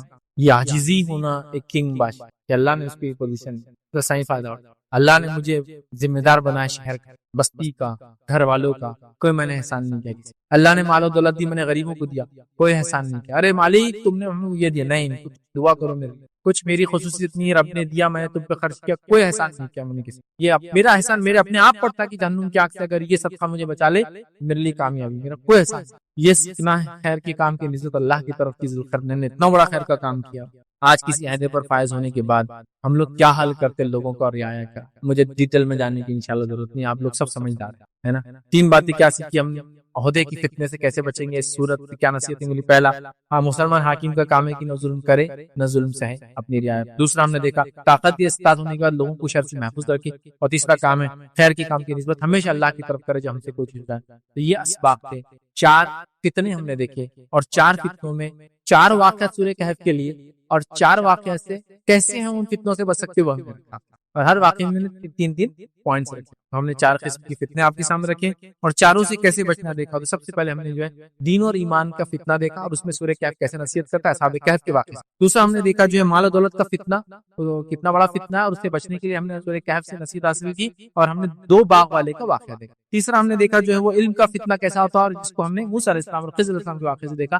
علم کا فتنہ کتنا بڑا فتنہ ہے, ہمیں چاہیے اللہ سے دعا کرتے رہے علم حاصل کرے اور اس کا صحیح استعمال کرے. اس طرح چوتھی چیز ہم نے دیکھی عہد, منصب, پوزیشن کا فتنہ ہم نے دیکھا, اور اس سے ہم نے ذوالقرنین کے واقعے سے دیکھا کہ ہمیں کیسے ایک عاجز بادشاہ بن کر اس فتنے سے, منصب کے بچنا چاہیے, اور کیا اس میں کام کرنا چاہیے. یہ چند پوائنٹ تھے, اسباق تھے جو سورہ کہف سے تھے. میں جانتا ہوں لیکچر تھوڑا سا لمبا ہوا, بٹ بہرحال ضروری بھی تھا کہ ایک ہی لیکچر میں اس کو ہم کمپلیٹ کریں. اللہ رب العزت سے دعا ہے کہ اللہ سبحانہ وتعالی جو کچھ ہم نے کہا سنا اسے عمل کی توفیق عطا فرمائے. ہمیں دنیا میں ہر قسم کی فتنے سے حفاظت کرے, ہماری دجال کی فتنے سے حفاظت کرے, ہماری مال دولت جو ہے, علم اور جس کو کہیں گے منصب اور پوزیشن یاد رکھے, اور اسی طرح جو دین اور ایمان کی فتنوں سے ہماری جو حفاظت کرے, ہم تمام کو اور ہماری نسلوں کو جو ہے ہماری حفاظت کرے ہر قسم کی فتنے سے, جب تک ہمیں زندہ رکھے, ایمان اور اسلام پر زندہ رکھے. ٹائم تک نہیں سوال ہے کہ سورہ کہف جو ہے جمعہ کے دن کب پڑھنا, جمعہ کی نماز سے پہلے یا نماز کے بعد. تو سورہ کہف جمعہ کے دن کبھی بھی پڑھ سکتے ہیں, اور جمعہ کا دن چالو ہوتا ہے, جمعہ جو ہم لوگ دن جس کو ہوتے ڈے, اس سے پہلے جو نائٹ آتا ہے تو اس کی مغرب, مطلب مثال سے آج جمعرات ہے, اردو میں جمعرات ہوتے ہیں, تو جمعرات کے دن جو مغرب آئیں گے وہاں سے چالو ہوگا جمعہ. تو وہ مغرب سے لے کر پھر جمعہ کے دن مغرب شروع ہونے سے پہلے, مطلب جو سنیچر کی مغرب رہیں گے ایک طرح, سمجھے نا, کیونکہ اسلام میں دن پہلے آتا رات بعد میں آتا, تو لہٰذا جمعرات کی مغرب کے بعد سے لے کر جمعہ کے دن کی مغرب سے پہلے تک کہ آپ سورہ کہف کبھی پڑھ سکتے. تو آپ کے پاس پورا ایک دن ہوتا ہے پڑھنے کے لیے. تو جمعہ سے پہلے پڑھیں, جمعہ کی نماز کے بعد پڑھیں, یا پھر جمعہ شروع ہوتے ہی مغرب کے بعد پڑھ لیا جمعرات کی رات میں, یا پھر جمعہ کے دن عصر کے بعد پڑھے, واللہ آپ جب چاہے پڑھ سکتے. پورے دن میں آپ کو سورہ کہف کبھی. سورہ کہف کی فضیلت دیکھیے, 2-3 فضیلتیں روایتیں میں آتی ہے. ایک یہ ہے کہ سورہ کہف جو پڑھتا ہے, سورہ کہف نور ہوتا ہے, یہ جمعہ سے لے کر وہ جمعہ نور ہے, 2 جمعہ کے بیچ میں وہ نور رہتا ہے. اس طرح سورہ کہف کی فضیلت یہ ہے کہ اگر اس کو پڑھا جائے تو اسے سکینت طاری ہے. جیسے ایک صحابی نے اس کو پڑھا اور بادل آئے اور اس کو دیکھ کر ان کا گھوڑا ڈرنے لگا. جب نبی اکرم صلی اللہ علیہ وسلم بتایا گیا تو آپ نے کہا سکینت تھی, اس سے سکینت طاری ہوتی ہے سورہ کہف پڑھنے سے.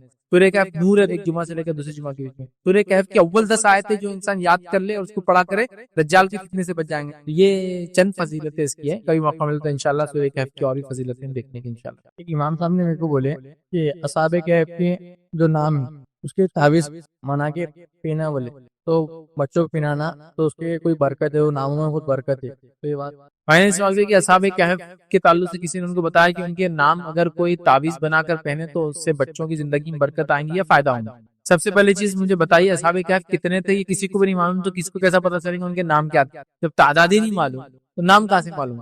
بتاؤ. اصحاب کہف تو بہت دور کی بات ہے, میں بول رہا ہوں 313 یا 315 یا 317 یا 319 جو بدری صحابہ تھے ان کے نام لا کے دوں گا. اس میں بہت ڈسپیوٹ ہے, ملتے ہیں کچھ حد تک, ٹف ہو جاتا ہے. اصحاب کہف کب تھے یہ نہیں پتا, ہسٹوریکلی کوئی بیک گراؤنڈ نہیں ہے, کس ایرا میں تھے نہیں پتا, آرکیولوجیکل سروے اب تک ملے نہیں. لوگ اشارتاً بولتے ہیں یہاں والے ملے کہیں نہیں. میں نے دیکھا نیٹ پہ ایسی ڈاکیومنٹریز کے, یہ بولے گفا میں چھپے تھے, یہ ان کا کتا اس کی خبر, یہ 1 2 3 لوگ یہ سب باتیں ہیں فالتو, ڈاکیومنٹڈ تو نہیں. ان کے نام کیا تھے ہم کو کچھ بھی نہیں پتا, تو لہٰذا جن کے نام ہی نہیں پتا ان کے نام کی تعویذ کی بات کر رہے ہیں. سیکنڈ, کیا کسی کے نام میں برکت ہے؟ اگر کسی کے نام میں برکت ہوتی جس کے نام کو لینے سے پہننے سے زندگی میں فائدہ ہوگا تو نبی اکرم صلی اللہ علیہ وسلم کا نام ہو سکتا ہے, کیونکہ نہ اس سے پہلے کوئی ویسا بنا نہ اس کی بات کو بنے. جب آپ نے اپنے بارے میں نہیں کہا کہ میرے نام کا تعویذ پہنو تو اصحاب کہف کا مطلب جس کو عام زمانے کو اصحاب کہف کس کھیت کی مولی, نبی اکرم صلی اللہ علیہ وسلم کے سامنے. نبی اکرم صلی اللہ علیہ وسلم نبیوں کے سردار اور یہ ایک امتی ہے, صرف نیک امتی. یہ کسی نبی کے ماننے والے تھے بلکہ یہ بھی نہیں مانتے, تو صحابی کا شرف بھی ہو سکتا ہے ان کو نہ ملا ہو. نیک ہونا قرآن واقعہ میں ایک الگ چیز ہے, لیکن صحابی ہونا ایک الگ ہی چیز ہے. تو اصحاب کہف صحابی تھے یا نہیں تھے وہ بھی نہیں پتا ہم کو, سمجھ رہے بات کو. تو اگر کسی کے نام میں برکت ہوتی تو محمد صلی اللہ علیہ وسلم جب ان کے نام کیا آپ نے نہیں کہا کہ میرے نام کی تعویذ بناؤ سے برکت ہوں گی, تو اصحاب کہف ان کے کمپیریزن کیا مطلب کس کھیت کی مولی بولتے نام حساب کہاں کی بات کریں. لیکن لوگ پتہ نہیں کیسے کیسے واقعہ لا لیتے ہیں. تو کسی کے نام کی ایسی برکت کا پہننے کا حکم نہیں ہے, صرف اللہ رب العزت کے وہ نام ہے جو بابرکت ہے, وہ نام کو لیا کیجئے, ان ناموں کو پڑھا کیجئے, ان ناموں سے لو لگا لیجیے. لیکن وہ تو ہم کو یاد ہی نہیں, تو وہ چھوڑ دو. لیکن اصحاب کہف کے نام چاہیے اور تعویذات بنا رہے, یہ بالکل غلط ہے. یہ جس نے بھی کہا بالکل بے بنیاد اور ایک دم فالتو بات نہیں. میری زبان میں اس کو بولتا ہوں پے سے فالتو نہیں, پے سے فالتو والی بات ہے ایک دم. اور ایسا کچھ بھی نہیں ہے کہ ان کے نام میں کو برکت ہے اور اس کو پہننا چاہیے. بلکہ میں نے تو یہاں تک سنا خالی بولے اصحاب کہف نام برکت نہیں, ان کا کتا ہی برکت والا ہے بولے. یہ پھر حدیث میں مستثنا ہونا چاہیے تھا نا, کہ گھر میں فرشتے داخل نہیں ہوتے جس میں کتا ہوتا سوائے اصحاب کہف کے کتے کو چھوڑ کر. وہاں تو کہیں بھی ایکسپشنل کتا نہیں, کوئی سارے کتے ایک ہی لائن میں آ گئے ہوں. نہیں بولے وہ بھی بہت وہ تھا, بولے وہ ولی تھا, بولے وہ اصحاب کہف کا کتا ولی. پھر وہ آتا تھا اور شہر کے کتوں میں بیٹھتا تھا, پھر کتوں کو درس دیتا تھا, پھر سارے کتے آ کے اس کے درس میں بیٹھتے تھے. بھائی میں نے بہت بڑے ڈاکٹر صاحب کو بولتے ہوئے سنا ہے اصحاب کہف کی کتے کی ولایت کی اہمیت بتا رہے تھے. بلکہ کتے ہی نہیں شہر کے, بلکہ شہر کے لوگ بھی آتے تھے اور انہوں کو طریقہ بتا رہے تھے, بھاؤ بھاؤ, تو پورے کتے بولتے تھے بھاؤ بھاؤ بھاؤ, اور کر کے بتا رہے تھے پورا, تو میں اسی بتا. پھر وہ کتے بھگتے تھے, اور جو جتنے لوگ اس اصحاب کہف کے کتے سے فیضیاب ہوئے اس کی برکتوں سے, وہ لوگ بھی ایسی بات کرتے تھے بھاؤ بھاؤ بھاؤ بھاؤ بھاؤ, اور وہ میں نے کہا بھیا اگر اصحاب کہف کا کتا صرف چند نیک لوگوں کے ساتھ رہ کر اتنا دھارکاری کتا بن گیا, تو عزیر علیہ السلام کا گدھا تو کیا گدھا ہوں گا, ڈھانچو ڈھانچو بولتے سب, ڈھانچو ڈھانچو. اصحاب کہف سمجھ لیجیے, مان لیجیے صحابی یہ نیک لوگ, اس سے اوپر تو مقام نہیں, نبی تو کوئی نہیں. اگر ان کے کتے کی فضیلت یہ ہے تو عزیر علیہ السلام تو گدھا معمولی سے بیٹھ کے سواری کر رہے تھے, پھر ان کے ساتھ مر گیا, پھر 100 ایئرز تک مرا ہوا رہا, پھر 100 ایئرز بعد اٹھا. عزیر علیہ السلام کو اپنے اللہ نے اٹھایا, پھر کہا عزیر اب دیکھو اپنے گدھے کو کیسا اٹھاتے ہیں ہم, ہے نا, یہ بھی بھاری. پھر وہ ابراہیم علیہ السلام کے زمانے کے 4 پرندے, ابراہیم علیہ السلام نے کہا اللہ کیسا اٹھائیں گا دوبارہ لوگ, اللہ نے کہا ابراہیم شک کرتے کہ شک نہیں کا دیکھ تجس, تو کہا جاؤ 4 پرندے لاؤ. پھر کیا کرے پرندے لا کے سب کی گردنیں توڑ دی, پیر توڑ دی, سب کو الگ الگ پھینک دی, پھر جمع ہو گئے, تو چاروں پرندے مقدس ہو گئے, مر کے پھر زندہ ہوئے. پھر یونس علیہ السلام کی ویل جو نگل گئی تھی, کیا اس کی فضیلت بھی ہوں گی, وہ بھی جا کے اندر درد دیتی ہوں گی, کوئی دوسرے ویلا کی درد دیتے ہیں, مطلب وہ بن گئی نبی کی صحابی بن گئی سمجھو ویل. اور تابعین طب تابعین ویل بھی دنیا میں آج کل ہو رہی ہیں, تو ویل کا گوشت کھانے میں احتیاط کرنا چاہیے, اس لیے کہ پتہ نہیں کوئی یونس علیہ السلام کی ماننے والی وہ اس کی خلافت میں جو ویل چل رہی, مطلب جو بیعت لے کے آ رہی, تو وہ کہاں سے لاتی آ رہی ہے, مجھے کچھ نہیں. تو آپ تو ان کے نام کی تعویذ کا بول رہے ہیں, میں ان کے کتوں کی فضیلتیں سن لی, کتوں کی نعوذ باللہ مطلب برکتیں سن لیا ان کی. آپ یہ بول سکتے ہیں، اس واقعے سے یہ پتہ چلتا ہے کہ کتا ایک ایسا جانور ہے جس کی وجہ سے گھر میں فرشتے نہیں آتے ہیں، لیکن نیک لوگوں کے ساتھ رہنے کی وجہ سے اللہ نے اس کا نام لے لیا. تو یہ بول سکتے ہیں اچھے لوگوں کے ساتھ اگر برا انسان بھی رہے تو فائدہ یہ ہو جاتا ہے اس کمپنی کا کہ اس کا بھی نام ہو جاتا ہے. یہ بول سکتے ہیں کہ نیک لوگوں کی شرط میں جانے سے ایک کتے کو بینیفٹ ہوا تو لوگوں کیوں نہیں ہو سکتا اچھی صحبت کا. وہ چھوڑ کے کتے کو فضیلت والا بناتی لوگ. تو اصحاب کہف کی کتے کی اگر یہ فضیلت ہے تو اب آپ اصحاب کہف کی، تو جس نے آپ کو کہا وہ ویسے ہی ماننے والا ہوں کہ بھائی وہ کتے کی فضیلت لوگوں نے اتنی بیان کر دی کہ بولے جنت میں جو چند جانور جائیں گے اس میں اصحاب کہف کا کتا، عزیر علیہ السلام کا گدھا اور پتہ نہیں کیا کیا. تو میں نے کہا ایسا اگر جانوروں کو لے لے تو پھر اصحاب کہف کا کتا جانا چاہیے، عزیر علیہ السلام کا گدھا جانا چاہیے، سلیمان علیہ السلام کی چونٹی جس نے بات کی جانا چاہیے، ہدہد جانا چاہیے جس نے خبر دی، اس کے بعد کوہ جانا چاہیے جس نے وہ قابل کو بتا حابیل کو کیسا دفنانا چاہیے، پھر اس کے بعد ویل جانا چاہیے جس نے مقدس نبی یونس علیہ السلام منہ میں لے کے کتنے سمجھ وہ جانا چاہیے. اب پوری فہرست لگ جائیں گے جتنے جانور آ رہے. مکڑی کا ذکر قرآن میں اللہ نے کیا تو مکڑی جانا چاہیے، ایسا اور فیل والے ہاتھی جو پلٹ کے گئے تھے وہ ہاتھی جانا چاہیے. کیا کر رہے ہیں یار، کہاں سے لاتے ہیں؟ کوئی دلیل دیکھیے، دلیل چاہیے. نہیں بولے سارے جانور تو مر جائیں گے، یہ لوگ نہیں مریں گے. ایسے کچھ لوگ ایسے کوئی صحیح جس میں یہ کہا گیا ہو کہ سارے جانور مریں گے. حدیث میں یہ ہے کہ سب جانور جو دنیا میں تھے وہ مٹی بنا دی جائے، ان کے اندر فیصلہ ہوگا. ہماری نے بغیر سنگھ کو تو اللہ بغیر سنگھ والی کو سنگھ دیں گا، انصاف کریں گا اور مٹی بنا دیں گا. نہیں بولے گدھے کو نہیں بنائیں گا السلام کے، یہ اصحاب کہف کتا کوئی دلیل نہیں. ٹھیک ہے، تو لہٰذا احتیاط کرنا چاہیے ایسے. اور ایسے تعویذات بگانا سب بالکل بے فالتو من گڑت بدعقیدگی اور بری باتیں ہیں. کسی نے کہا کہ سیکنڈ دکھ رہا میرے کو، سیکنڈ شادی چھپانا کیا زنا شمار ہوتا ہے سماج میں؟ دیکھیے شادی انسان جو کرتا ہے اس کے کنڈیشن پورے ہو جائے تو شادی ہو جاتی ہے. تو اگر کوئی چونکہ چٹھی پہ سوال ہے میں سمجھ جاؤں شاید عورتوں کی طرف سے میں سمجھتا ہوں، اگر کوئی خاتون سیکنڈ شادی کو چھپا رہی ہے تو کیا وہ زنا میں شمار ہوتا ہے؟ تو دیکھیے خاتون کے لیے جو کنڈیشن ہے اس کا ولی راضی، مطلب والد وغیرہ جو بھی اس کا ولی ہوتا ہے قانونی شرعی ولی راضی ہو، اس کے بعد ایجاب و قبول ہو، مہر طے ہو اور 2 گواہ، تو یہ شادی ویلڈ ہے.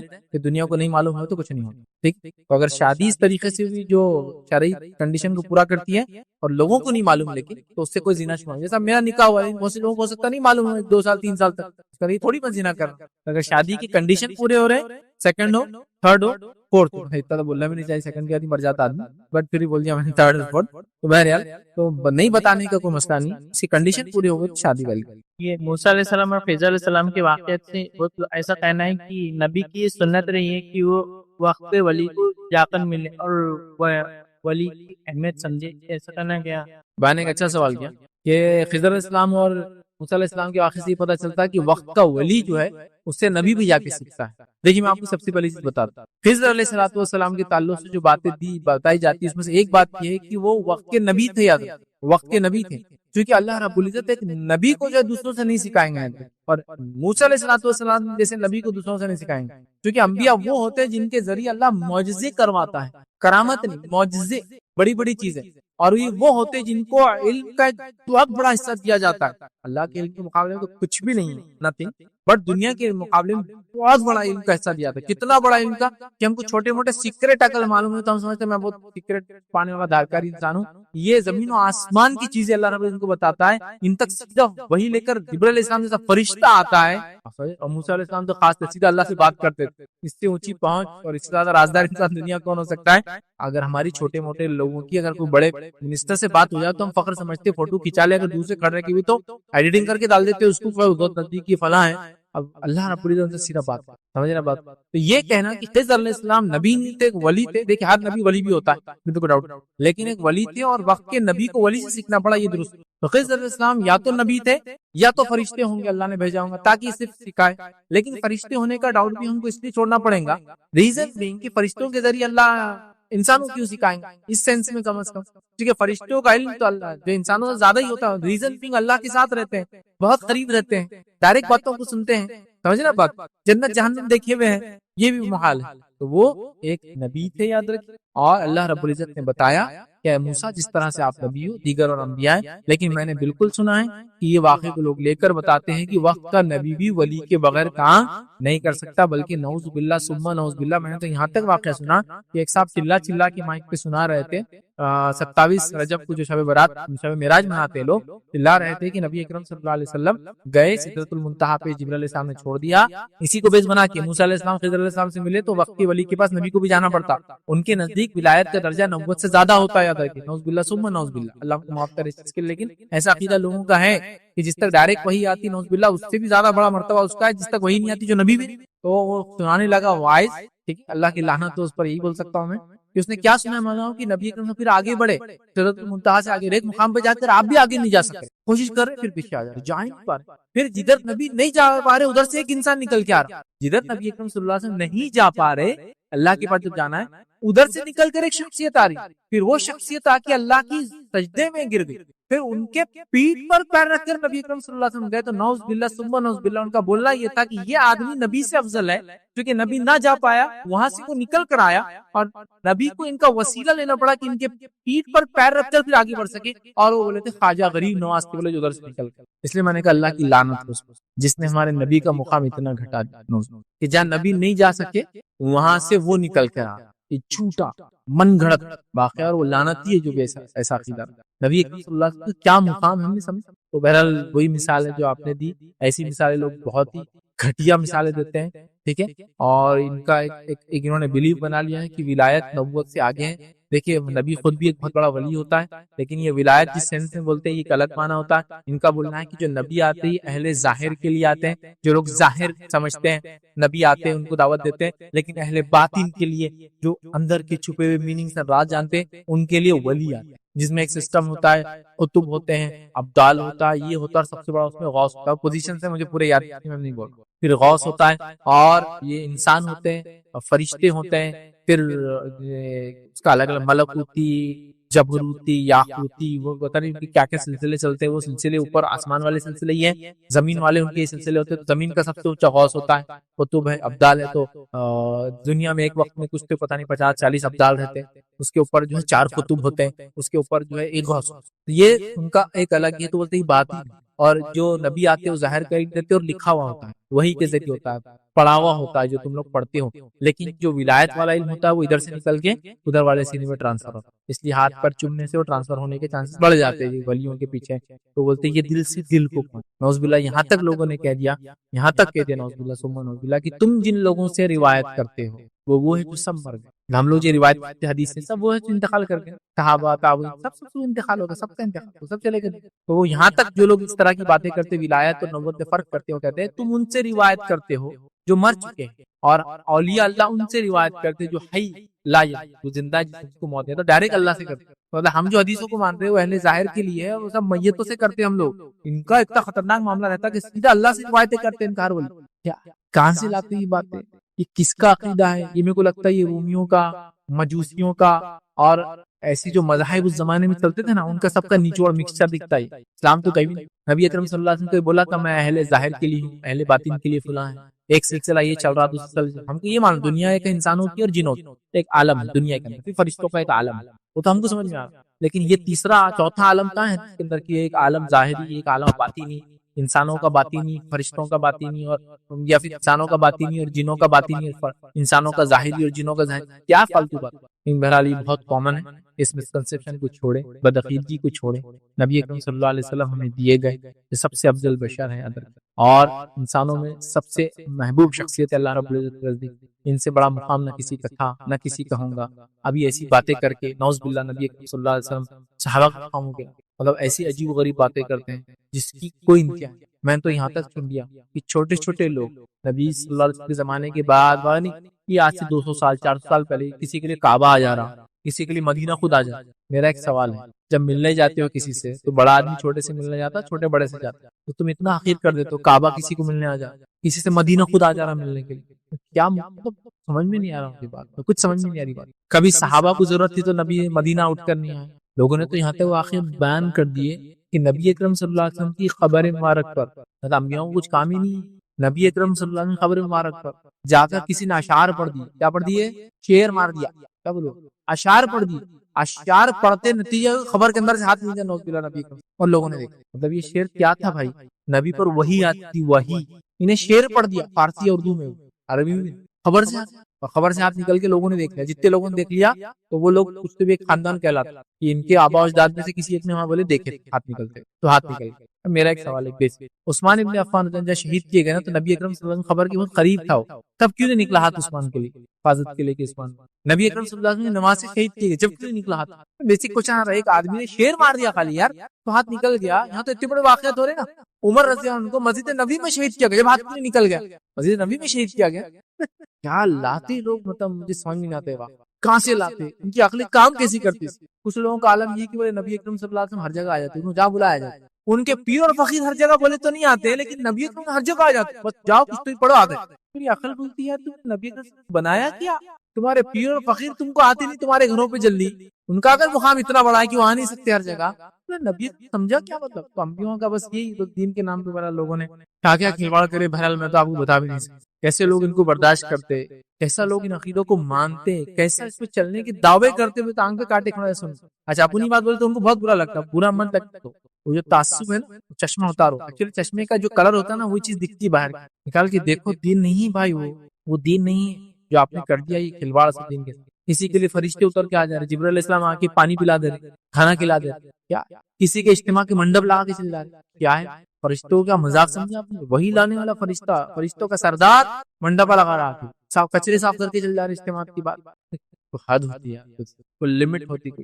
انبیاء بیمار ہوئے ہم نے کبھی واقعات میں سنے، ایوب علیہ السلام بیمار ہو تو جبرائیل علیہ السلام آ کے دوا کھلا رہے، پانی پلا رہے۔ یہاں ایک آدمی ولی تھے، بولے کھانسی ہوئی، پانی کو نہیں تھا تو کھانسی، تو جبرائیل علیہ السلام آ کے پانی پلا کے، ارے جبرائیل علیہ السلام تو مذاق سمجھے تم نے؟ فرشتے جو وہی لانے پہ اپوائنٹڈ ہے، وہ ایک پرٹیکولر کام، وہ پانی پلانے آئے گا کسی کو۔ دیکھیے اللہ چاہے تو اپنی مخلوق سے بند فرشتوں سے کچھ کام لے سکتا ہے، لیکن حد ہو گیا، حد۔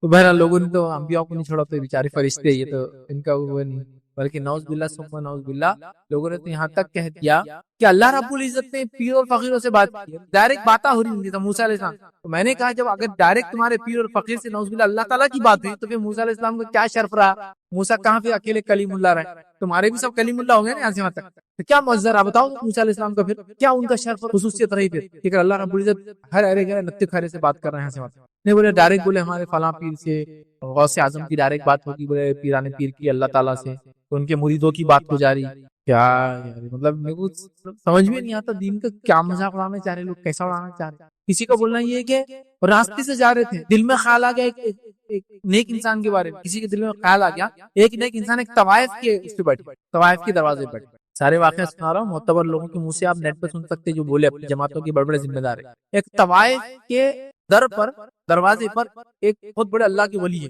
وہ وہاں ہے، اور ایک آدمی نے جب دیکھا ان کو وہاں سے نکلتے داڑھی پھیلی ہوئی کری، تو اس کو غلط خیال آیا، کچھ اور چل رہا تھا، وہ خیال دل میں آتے آسمان سے آواز آ گئی، نہیں ایسا نہیں کرتے، آواز دینے والا اللہ تعالیٰ، سیدھا بولا ہوا ہے تقریر، اللہ تعالیٰ نے سیدھی آواز دے کے بولے نہیں ہمارے بندوں کا ایسا نہیں سوچنا، کیونکہ تم باطن نہیں جانتے، تم تو ظاہر دیکھ رہے کہ بال پھیلے ہوئے طوائف کے گھر سے نکل رہا، باطن اللہ، تو آواز آ گئی۔ بھائی آواز کی سخت ضرورت تھی، جب حضرت عمر کو شہید کیا جا رہا تھا، رک جاؤ عمر کو ہاتھ مت لگاؤ، یہ عثمان کو شہید کیا جاتی آواز نہیں ہے، علی بن ابی طالب کو شہید کیا نہیں ہے، حسن رضی اللہ عنہ کو شہید کیا نہیں ہے، حسین رضی اللہ عنہ کو شہید کیا نہیں آئی، اور گنت صحابہ کو قتل کر دیا لوگوں نے جنگوں کے وغیرہ میں نہیں آئی، تابعین تابعین کے لیے نہیں آئی، ایک غیرے کے لیے یو پی کی ایک بستی میں یہ سمجھ گیا، تعجب ہوتا ہے یار۔ اور اگر جو اس چیز پہ عقیدہ رکھتے نا تو ان کا ایمان اتنا کمزور ہو جاتا، پھر وہ سوچنے لگ جاتے کیا میرے ساتھ جو ہے نا کچھ تو آواز آنا آسمان سے، اب تم بول رہے نا نیک انسان نے چلو آواز لا کے، تو اللہ کسی کو آواز دے کی بات کر، تو کسی کو خود ڈائریکٹ بات کر، کہاں سے مطلب تعجب، امیزنگ لگتا ہے، اتنا تعجب ہوتا ہے، اور لوگ ان کو بڑا مانتے ہیں یار،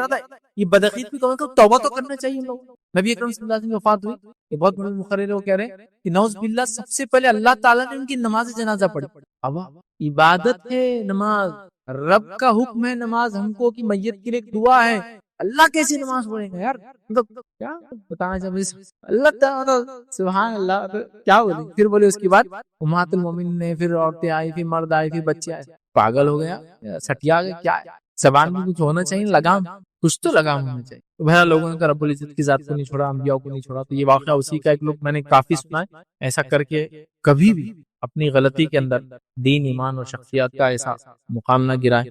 موسیٰ علیہ السلام ایک برگزیدہ نبی ہے، اللہ رب العزت ان کو کوئی چیز سکھائیں گا۔ اچھا دوسرا ایک بات یہاں اور وضاحت، اگر یہ کوئی کہے بھی کہ خضر جو ہے اللہ کے نبی نہیں ایک ولی، تو ایک بڑے آدمی کو مقام اور مرتبے میں چھوٹے آدمی کے ذریعے نصیحت اور سکھانا، یہ بھی اللہ تعالیٰ کر سکتا ہے، اس میں بھی کوئی بعید بات نہیں، لیکن اس سے اس آدمی کا مقام نہیں بڑھتا، یہ بات بھی آپ کے ذہن میں کلیئر ہے۔ جس کی کئی مثال، ایک بار ایک یہودی قلعے کا محاصرہ کیا گیا، گھیراؤ کیا گیا، نبی اکرم صلی اللہ علیہ وسلم نے ایک مقام پرٹیکولر مقام پہ خیمہ لگایا اور فوج کو بٹھایا۔ ایک صحابی کہ اللہ کے رسول صلی اللہ علیہ وسلم جو آپ کی پوزیشن دے رہے ہیں یہ وحی کے ذریعے ہے یا آپ کا اپنی رائے؟ تو آپ صلی اللہ علیہ وسلم میری اپنی رائے، تو کہا پیچھے کر لی، چونکہ یہودیوں کے پاس جو ہتھیار ہے وہ یہاں تک اس کا رینج میں ہے، اور نبی اکرم صلی اللہ علیہ وسلم پیچھے ہو گئے۔ ایسے کیا بولیں گے وہ صحابی نبی سے نعوذ باللہ؟ اگر کوئی بولے خضر نبی نہیں ہے، مان لیے ہم، چلو ٹھیک ہے، چونکہ اس میں اختلاف فرشتے تھے تو میں نے تو اس کا ڈاؤٹ کلیئر کر دیا، چلو نبی نہیں ہے، وہ غیر نبی ہے، تو یہاں ایک صحابی نے کہا کہ اللہ کے رسول ہم کے رینج میں آ جا رہے ہیں، تو آپ سے پیچھے پہلے پوچھا کیا وہی کا نہیں، تو کافی رینج میں ہوں تو پیچھے کیا بولے؟